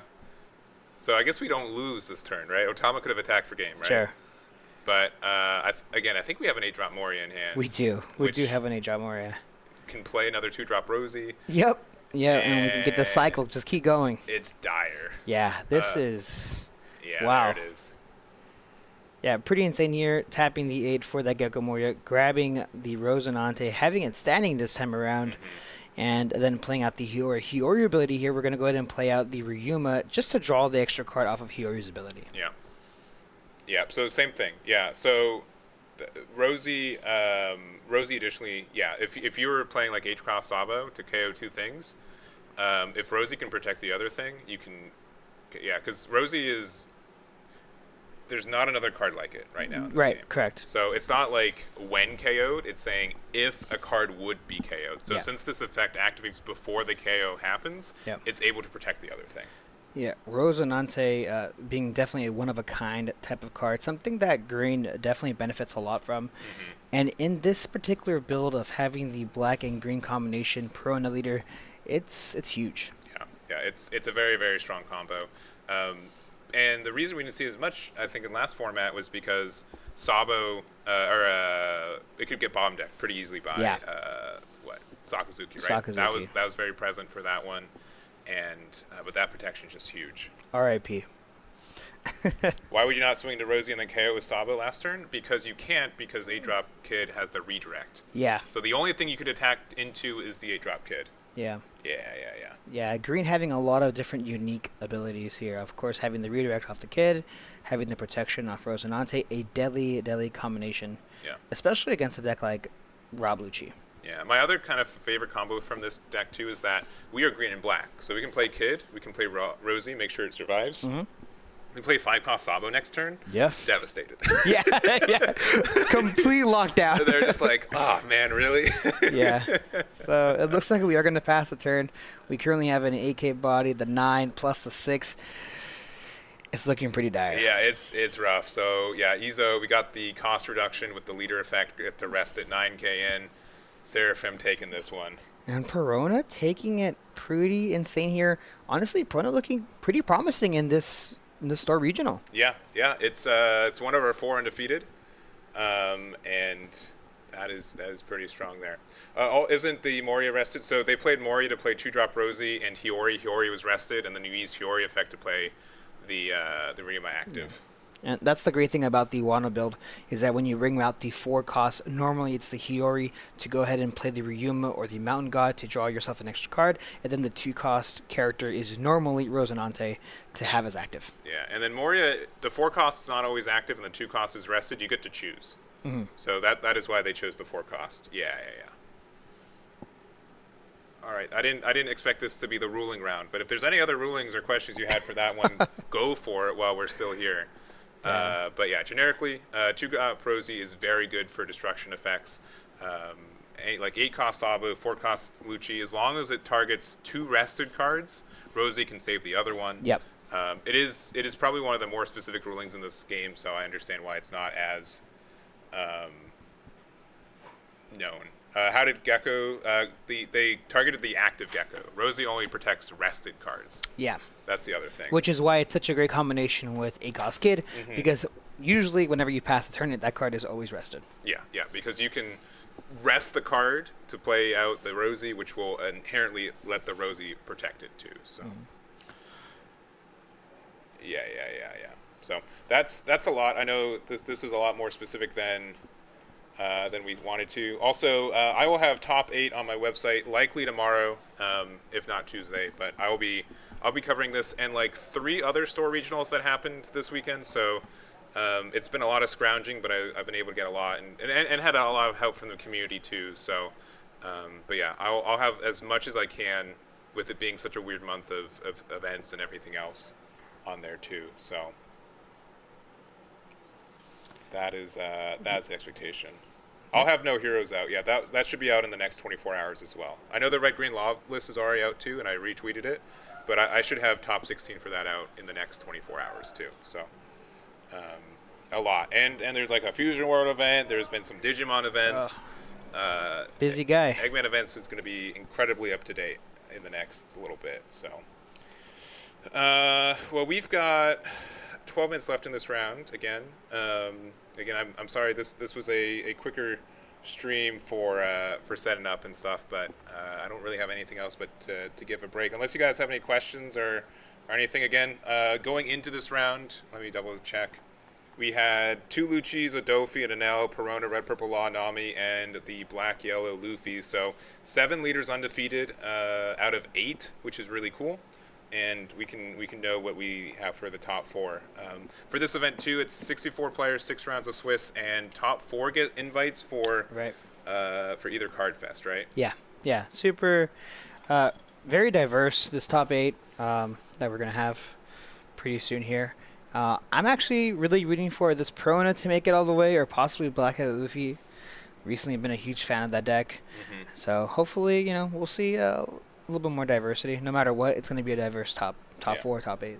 Also, Hubushu, congrats for winning your regionals with Boa. If you can get them to send me more lists, please do. You can reach out to me. You can message me on my Discord, and go from there. I'd love to cover that event. So just let me know about that one. So I'd love to try to get more lists on that one. What's the Black Yellow Luffy list? I can guess probably 40 cards of it. But we'll get that when we get there. The New Jersey regional. So I have the Las Vegas one. I can't remember all the locations for it. But if you have a store regionals, the worst cases are I already have the information. The best cases I don't, and I can publish it. So Yeah. if you have it, I'd love to publish it. Just message me on Discord. I'll do my best to look through my message request for it. But top 4 would be minimum. Top 8, I think, would be a good spread with a 64-player tournament. So I'm really curious, just because of Red Green Law winning recently, yesterday. yeah. I'm so curious to see if we're going to see a huge uptick in Red Green Law. Oh, 100%. I see it like every time, like, because I normally do a lot of my testing streams on like Monday or Tuesday after like a tournament happens. I'm like, all right, yeah, definitely Red Green Law top. Like Bonnie's been doing really good, and Bonnie can still top this event, but none undefeated after 3 rounds is peculiar. With it being like the finals for like the Las Vegas one yesterday, and Bonnie doing, I think, particularly good on these early couple weeks. Yeah, there were a good amount of Bonnie here today at this core event, but not too many. Yeah. I do know there's a lot more Red Purple Law. I did see quite a few Black Yellow Luffy, and as well as Rob Lucci. Yeah. I think this area in particular loves Rob Lucci. Yeah, I can definitely see it. So I know a good amount of people from Arizona came in. They were playing a lot of Anel. Rob Lucci, though, very good, and it's going to be interesting to see which 4 leaders or which 3 leaders are going to be joining Perona in round 5. Yeah. So are there going to be more regionals between now and September before Dallas? Yes, there will be Gen Con, which is going to have like 4 or 5 different regionals between offline and online. There will also be some guys hanging around my camera making me nervous.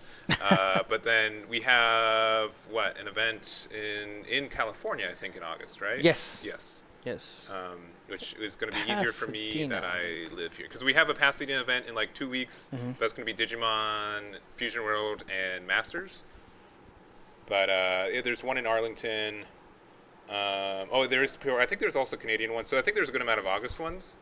But I think my understanding is like the allocation for prizing went to store championships instead of having more formal, larger events. So that's the idea for that. But I'll be at Gen Con. I'll be scrubbing out pretty easily, so you guys will have a lot of time to say hi. And I think there are a good amount of events. And it was confirmed, as far as I know, that you can use your invite for either event. So if you can't get to Dallas, but you live in Miami and you want to go in January, or you just don't like the OP07 meta for whatever reason, you want to use your invite for January instead, you can do that. Of course, you can qualify for both. And there's a last chance qualifier that they've announced too, which we don't know how that's going to work yet, but that will give you some ability to get that too. So Yeah, I do already know a ton of different people that are planning on flying out to Texas for that last chance qualifier. It is going to be very, very competitive. Yeah. So, but I think we've treaded enough water. We're going to take a formal break. I'm going to say we'll be back in like 13 minutes. So we'll know what we have. We've got 2 more rounds left. Perona's one of our undefeated. We'll find the other 3, and we'll catch you guys in just a minute. Be right back.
All right, we are back narrowly.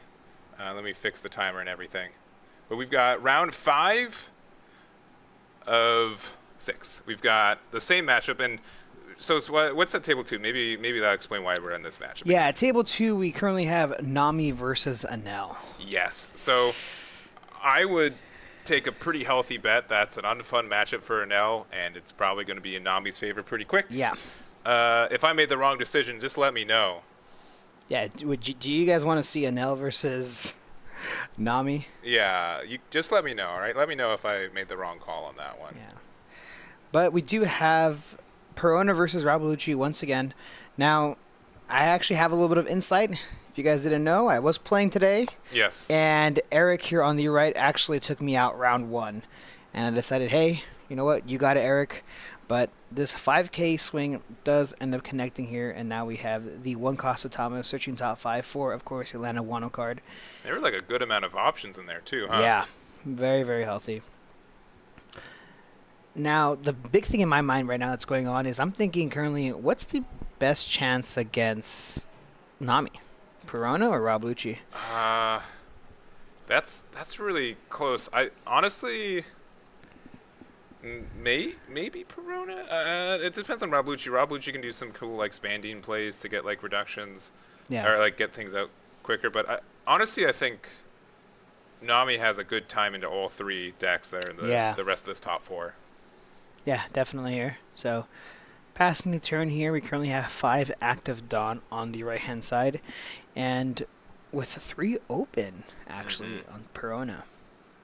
Yeah, I mean, I think we've got, like, You Can Be My Samurai, which if they let this Otama survive, we could get positioned for some cool plays from that. But we're just going to go a solid 5. We're going to take that immediately. Get a 8-drop kid. Very nice. Kid.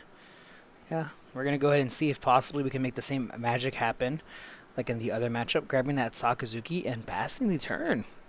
Yeah. And Rebecca does nothing when I mean, if we're not playing You Can Be My Samurai, Otama's gonna try its best. 0 at 0 combat.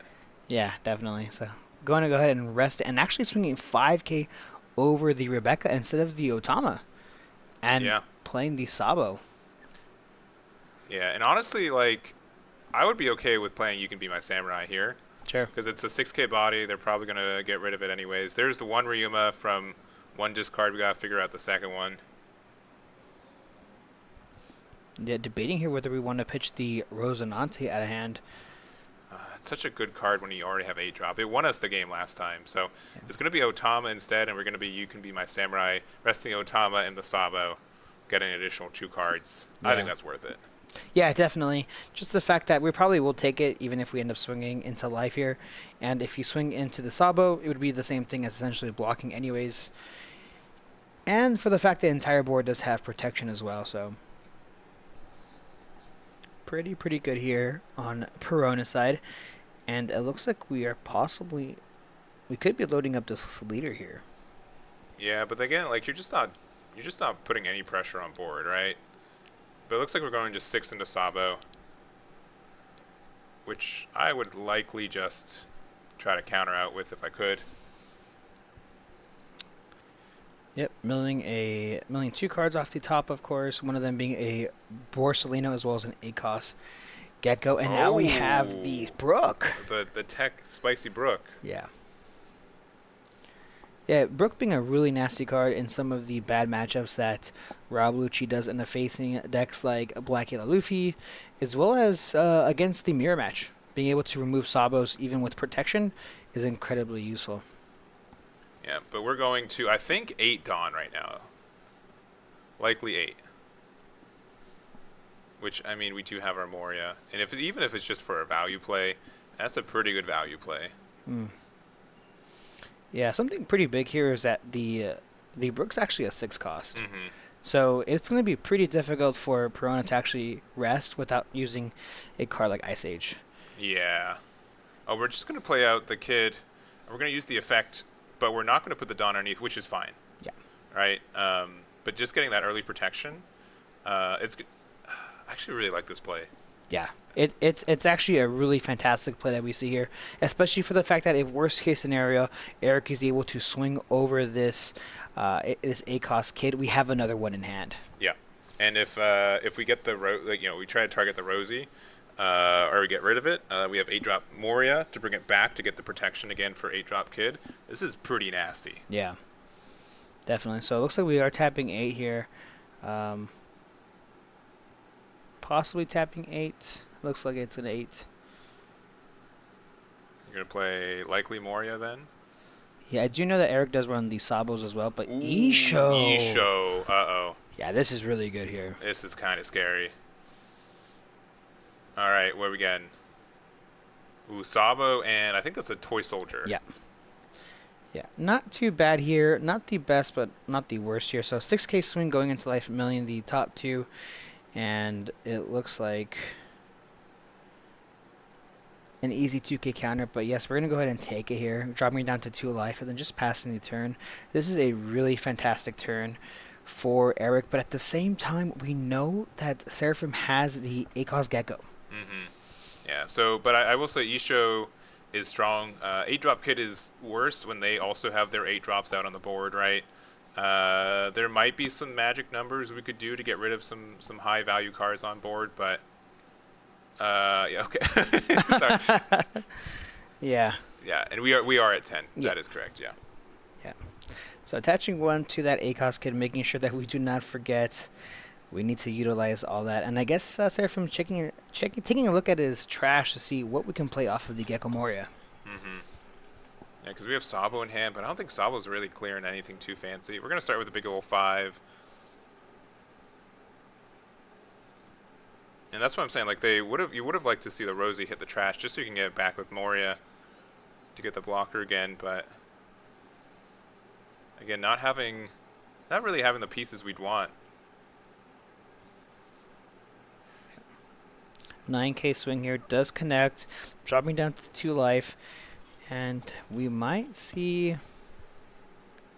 There's also a Sabo in our hand. Yeah, I mean, Sabo get rid of the Brook only Yeah. is a little bit costly. Yeah. And because we could use leader effect to reduce it by 1, and then it'd be the 5 cost, but that's pretty expensive too.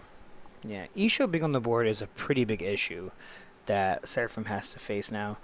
Just because even if we get rid of the Rosinante, -3 on the entire board, there's a ton of different ways that Rob Lucci can KO 2 characters separately. Yeah. Now, here might be the other idea. We have Suru in hand. We could Suru reduce the Isho by 2, leader effect reduce it by 1. It'd be a 5 cost. It'd be 3 cards out of our hand, but we could get rid of the Isho. I wouldn't dislike that play either. Wait, hold on.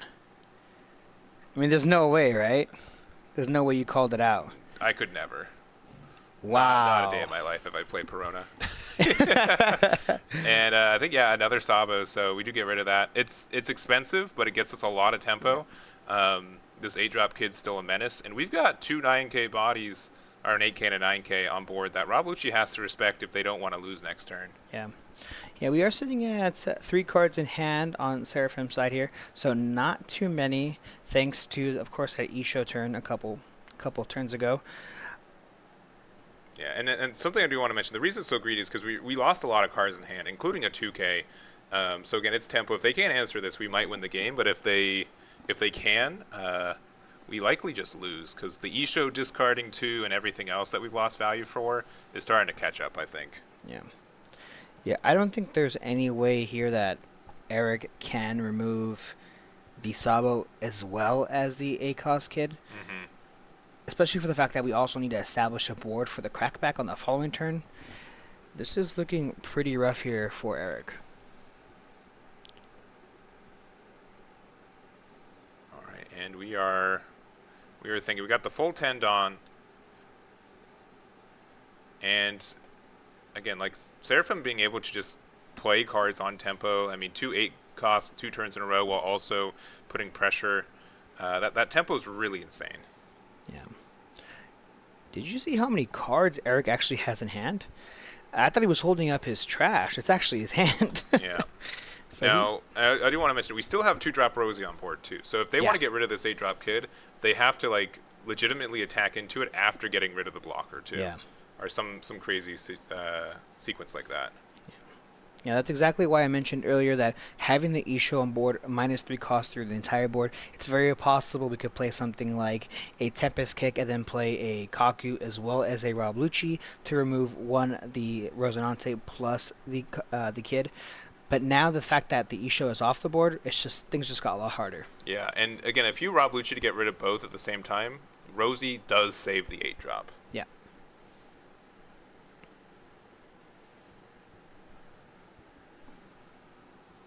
Yeah, we could get rid of Sabo and the Rosie though, which would still be strong. Sure. But then if you put Rosie in trash, he hasn't more. Yeah, you could just bring it right back and you're set again. Yeah, that's the issue right now, is that if we remove the Sabo as well as the Rosinante, we still have a 8K body that we cannot remove unless we remove it plus swing into it usually. Yeah. So our answer is we're just going to attack a straight 5. We're going to get a reduction on the Sabo, and that might be the case. We might be trying to remove those 2 bodies, but which might be the best play, but I don't think it's going to help us win necessarily. Yeah. It helps us immediately, but doesn't help us in the long game. It just helps us essentially just buy us a turn.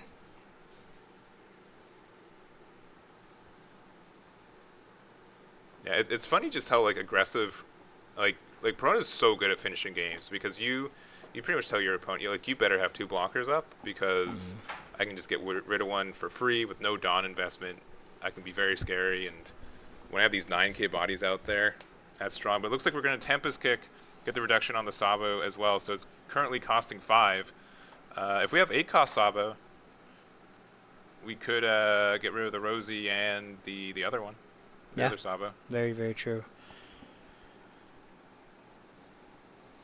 So it looks like, yeah, a bit of a pickle. And we have a lot. That's our trash there. Stussy and trash as well. Pretty interesting. Yeah.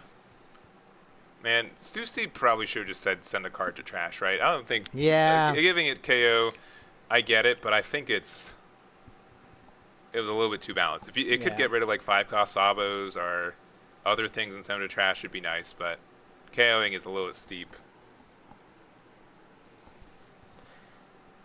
Yeah. All right, it's going to be the 6-cost Sokka. Oh, discarding an 8-cost Moria. Oh, that's very rough.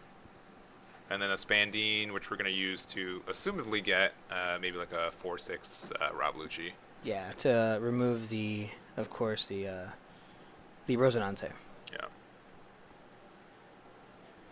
Yeah, not too bad here. We're establishing a bigger body so that the following turn, hopefully he doesn't have it so that we can then go ahead and swing into the kid. The only thing that Eric doesn't know is that we have a Gecko Moria in our hand. Mm-hmm.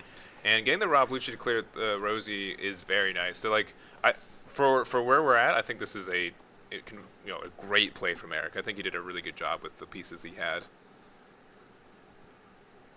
Yeah, really, really good here. Establishing a huge 7K bodies is a game changer for sure. All right. So we can do a couple things. I mean, they have to kind of respect this 5K attack from Perona, because if they don't, they could just lose. We've got a lot of just good cards in trash now that Moria can help with. Yeah. Yeah, so we have 9 active Dawn here. We know he has a Gecko Moria in our hand. Swinging easy 5K into life. And we have plenty of cards. Pretty easy to pitch one here. Mm-hmm. All right, there goes... I think that's a Sabo, yeah? Mm-hmm. Yep. All right, going down to 1.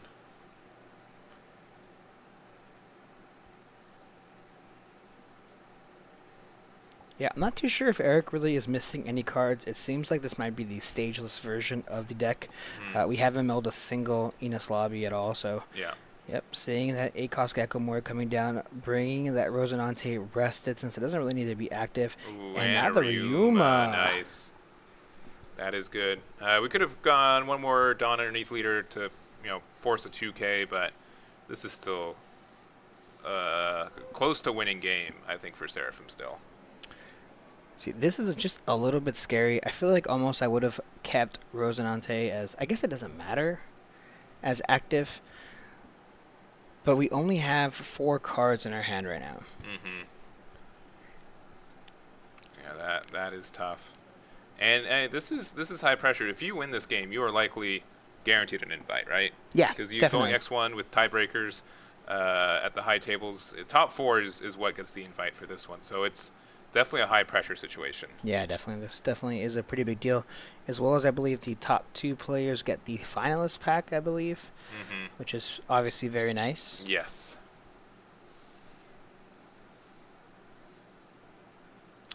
All right, we're going to go simple 5, just get 2 mills, get the reduction on. What? The 8-drop Moria, I guess? I don't know, it's so tough. Oh, the Ryuma, actually. So target the Ryuma, that being a 3-cost character now. This is a really hard position, Erickson. I feel like if Eric is unable to stabilize, remove the kid, I just feel like this is essentially the turn that matters the most for him right now. So definitely Eric playing it a bit slow, making sure he makes all the proper plays. I mean, like you said, this is a high-stakes game at this moment. This is only 4 undefeated left in this tournament.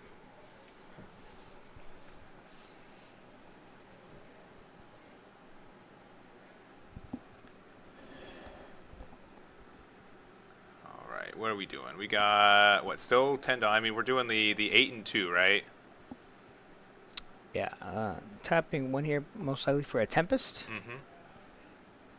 Could be a Tempest. Ooh, Suru, actually. Suru making that Ryuma a 1-cost character now, since we did use leader ability on that Ryuma. And it looks like we are playing the Gecko Moria. 8-cost Gecko coming down. We still have 1 Dawn active. We're going to go ahead and replace the Spandine as well as the Suru to play out the Rebecca. And then going to possibly play...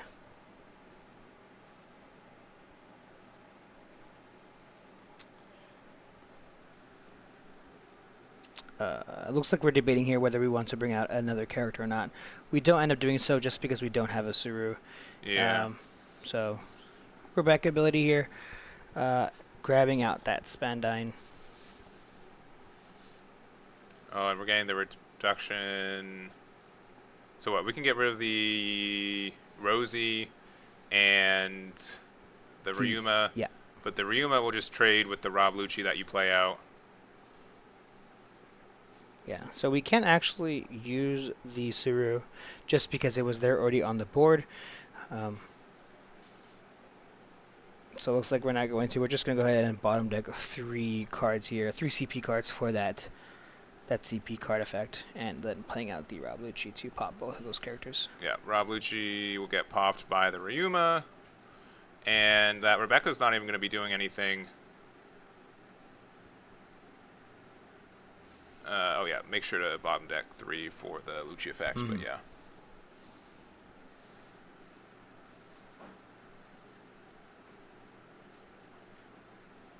Yep, making sure that's done right.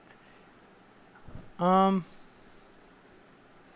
Okay. I honestly like not. I think it's just Seraphim wins, right? We rest Perona for free. Yep. We can have Suru attack into it for swag. There it goes. And 1 life with an 8k, 9k body out. Yeah. We're gonna start with the big 9. Yeah, this is game, and some people might be curious why the Rob Lucci did go down. That is because of the Ryuma ability. When KO'd, you get to KO a 4-cost character that's rested on your opponent's side of the board. So the 9k was defended, it looked like. But I think we have, what, 2 cards in hand, 3 cards in hand? Yep, Yeah, taking the last life. Yeah, And yep, Perona takes it. Yep, Seraphim doing really good in that matchup. I can see it being great for Rob Lucci. If we're able to see our high cost, and Rosie is really, really good at defending that 8-drop kid. Yeah. Rosinante being an incredibly crucial card, almost kind of carrying that matchup. Just giving the really good protection, because most times you think to yourself, well, 8-cost kid against a black deck, there's no way it survives, but that Rosinante really making the difference there in that matchup. Yeah. Yeah, 100%. So that Seraphim's going to be in our finals. Likely Nami. We did have table 2. We had an L versus Nami. Would you be able to check to see if that's going real quick? Yeah. Yeah. You can use the door stopper if you're coming right back in. So you can also, so you can Spandine to play the Rob Lucci, and then you can replace the Spandine with Rob Lucci, and then you can use Rob Lucci to bomb deck the Spandine afterwards. That is legal. That is a legal play, because you resolve every effect.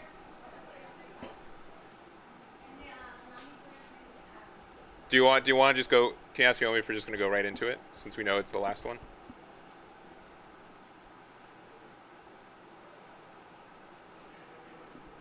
I think we're just going to go right into it, because both players are finished. So this will be our finals, if so.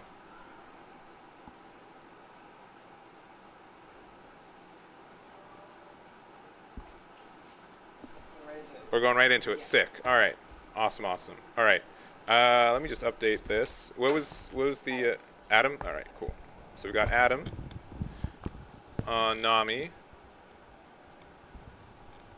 versus Perona, piloted by Seraphim. This is going to be finals. If I can spell. always tough. Yeah, Adam, of course, rocking out that Nami leader. I think a deck that a lot of people underestimate. I feel like a lot of people are underestimating Nami currently. Mm-hmm. I think people are underestimating both decks. I mean, sure, you could say this is finals, and you could maybe, like people say, I could see like maybe Perona's in finals or maybe Nami's finals, but in especially like the LA region, right, where I saw a bunch of high-ranking players out there. Yeah. I don't think people would expect Perona versus Nami as our finals today. No, definitely not. I mean, there are people in this bracket currently, or we're in this bracket that have multiple Sierra Luffy's, multiple Sierra cards. There's actually someone here that got top 4 at Nationals. So there's a lot of really good competition here today, and seeing Nami as well as Perona in the finals is huge. Yeah, for sure. And I do think I would say it's more on Nami's side, but I do think like 8-drop Moria can get some good tempo for the deck playing out Ryuma. Since we are playing 4/6s, it's very easy to attack the 6Ks into it. And if we're afraid of them bouncing their Kayas back, Perona is one of the best leaders to do that. You know, get rid of them too. Yeah, I highly doubt in this game we'll have Nami having a Kaya survive. Yeah. I don't think there's ever going to be a turn where it actually does. There's so much removal. Ryuma swinging into it. There's a Kasabo, Stussy. There's the Stussy. Plenty of cards that we can do here. And it looks like we're going to start things off with Momonosuke.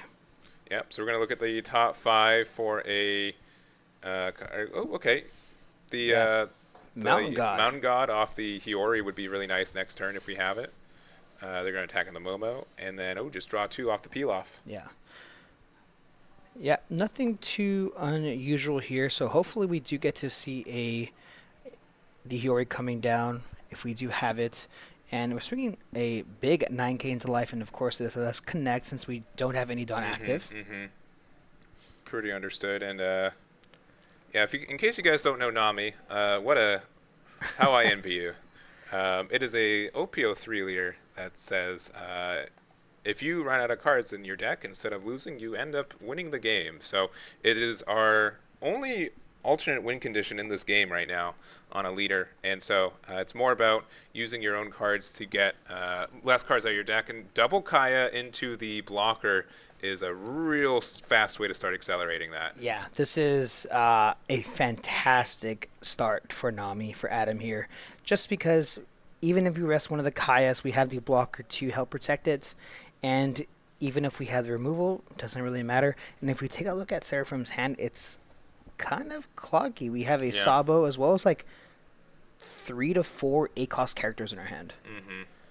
Yeah, and the way you beat this deck is you play a lot of 5s. And if I was to say what Nami's worst matchup in this meta, I would likely say that it is the what is it? It's Red Purple Law, right? Yeah. Not only are they aggressive, but they get to put cards on the bottom of your deck where you strictly do not want cards to be. So, sure. But yeah, a really fast start. And the other thing is that Nami's been kind of the same deck since release, right? It's mostly like the Impel Down package, but the Amazon version's been getting pretty popular, and I think it's part of the reason it's been seeing a little bit more play. Yeah. I do know that Adam has been playing this Nami deck since it's actually came out, so he is a pretty seasoned Nami player, definitely knows what to do. We're going to go ahead and rest the Kaya, swing a 5K into it, and we're actually going to go ahead and bounce it back to our hand with that brand new event card. Yeah, and we're going to read it as well, but it is one of the reasons you're playing the Amazon. It's kind of like Overheat, which is why it's so good, but being able to bounce Kaya's back, being able to be a 4K on defense, and searchable as it is an Amazon Lily card is very good. It is the Snake Dance. Yeah.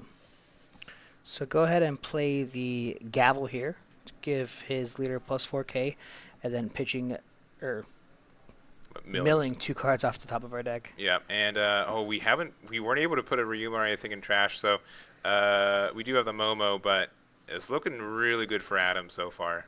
Playing very quick too. Yeah, very, very good here, and we have another Pilaf. Yeah, that's our second one. We're playing Kaya for, I believe, the 3rd time since it did get bounced back to hand. And we're discarding Impel Down All-Stars and something else. We got the White Snake in hand. Now, Mountain God actually is pretty terrifying, and Moria. They do ask for a lot of counter out of hand, and they can be trickier to get out of these attacks. Yeah, so we're going to rest the Kaya, swinging 5K over the cat. Does he have another Snake Dance to get out of it? And no, we're going to go ahead and let it go. Why are we going 5? We could have had Momo just go straight into that Kaya. I would love to see it. Sure, yeah, definitely. I mean, hey, yeah, that's definitely a possibility. But we're going to see the Gavel once again against countering out of that Mountain God swing. And then swinging possibly a 9K here.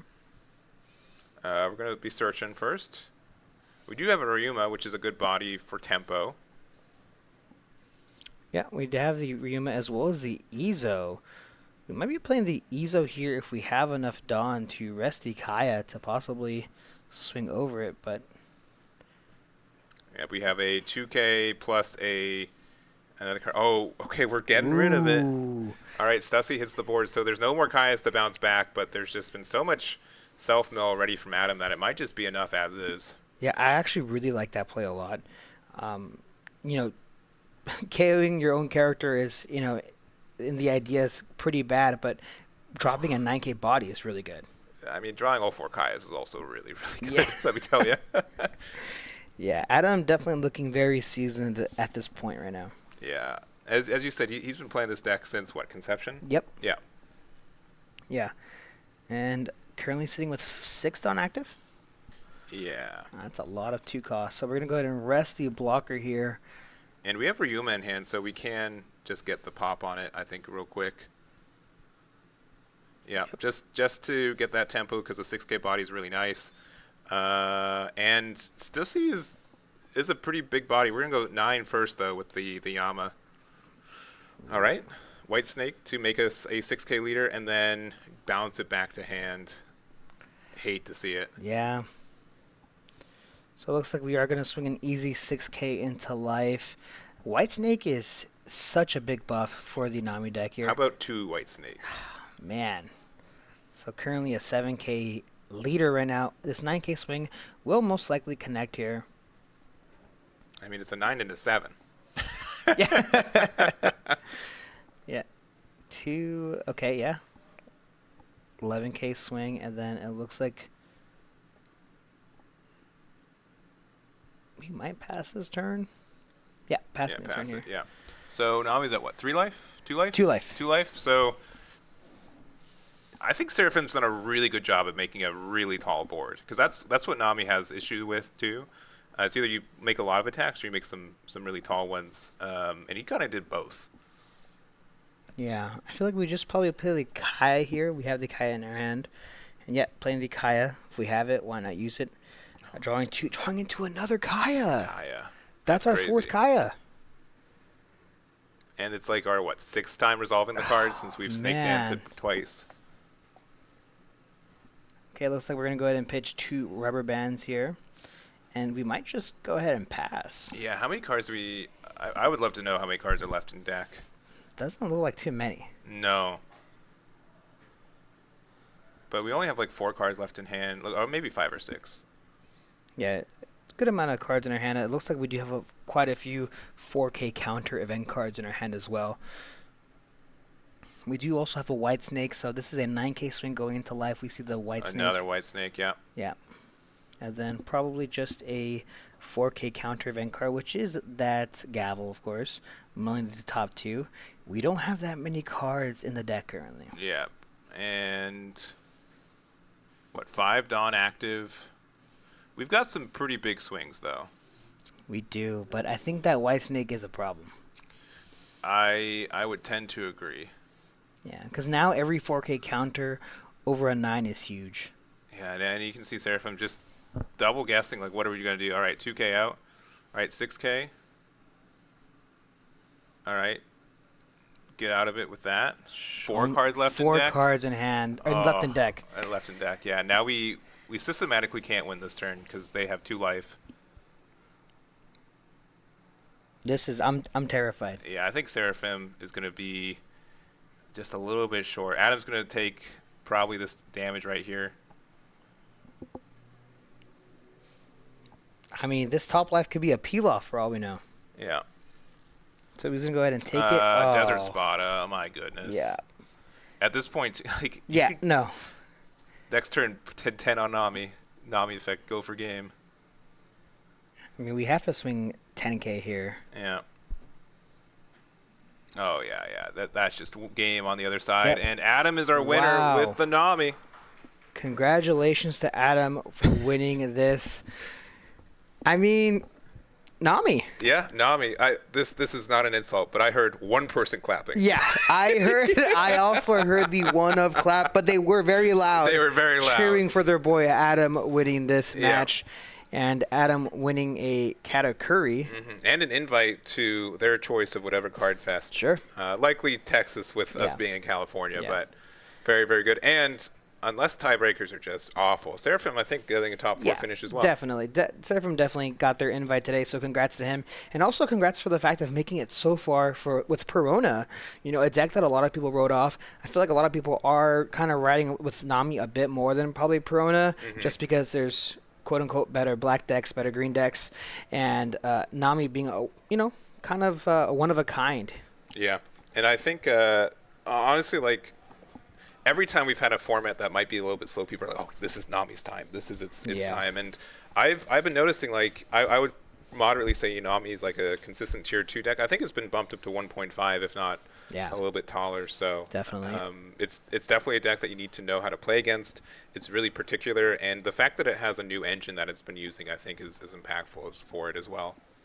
So definitely. Well, we don't have much more. I will do my best to get the deck list for this event and a bunch of other store regionals that have been happening around the world on my website and YouTube in the next 24 hours or so for that one. But because I know you guys are asking for it, so I will make sure to get Perona and Nami from Core. But this has just been a really fun time, and I'm happy they let us do this today.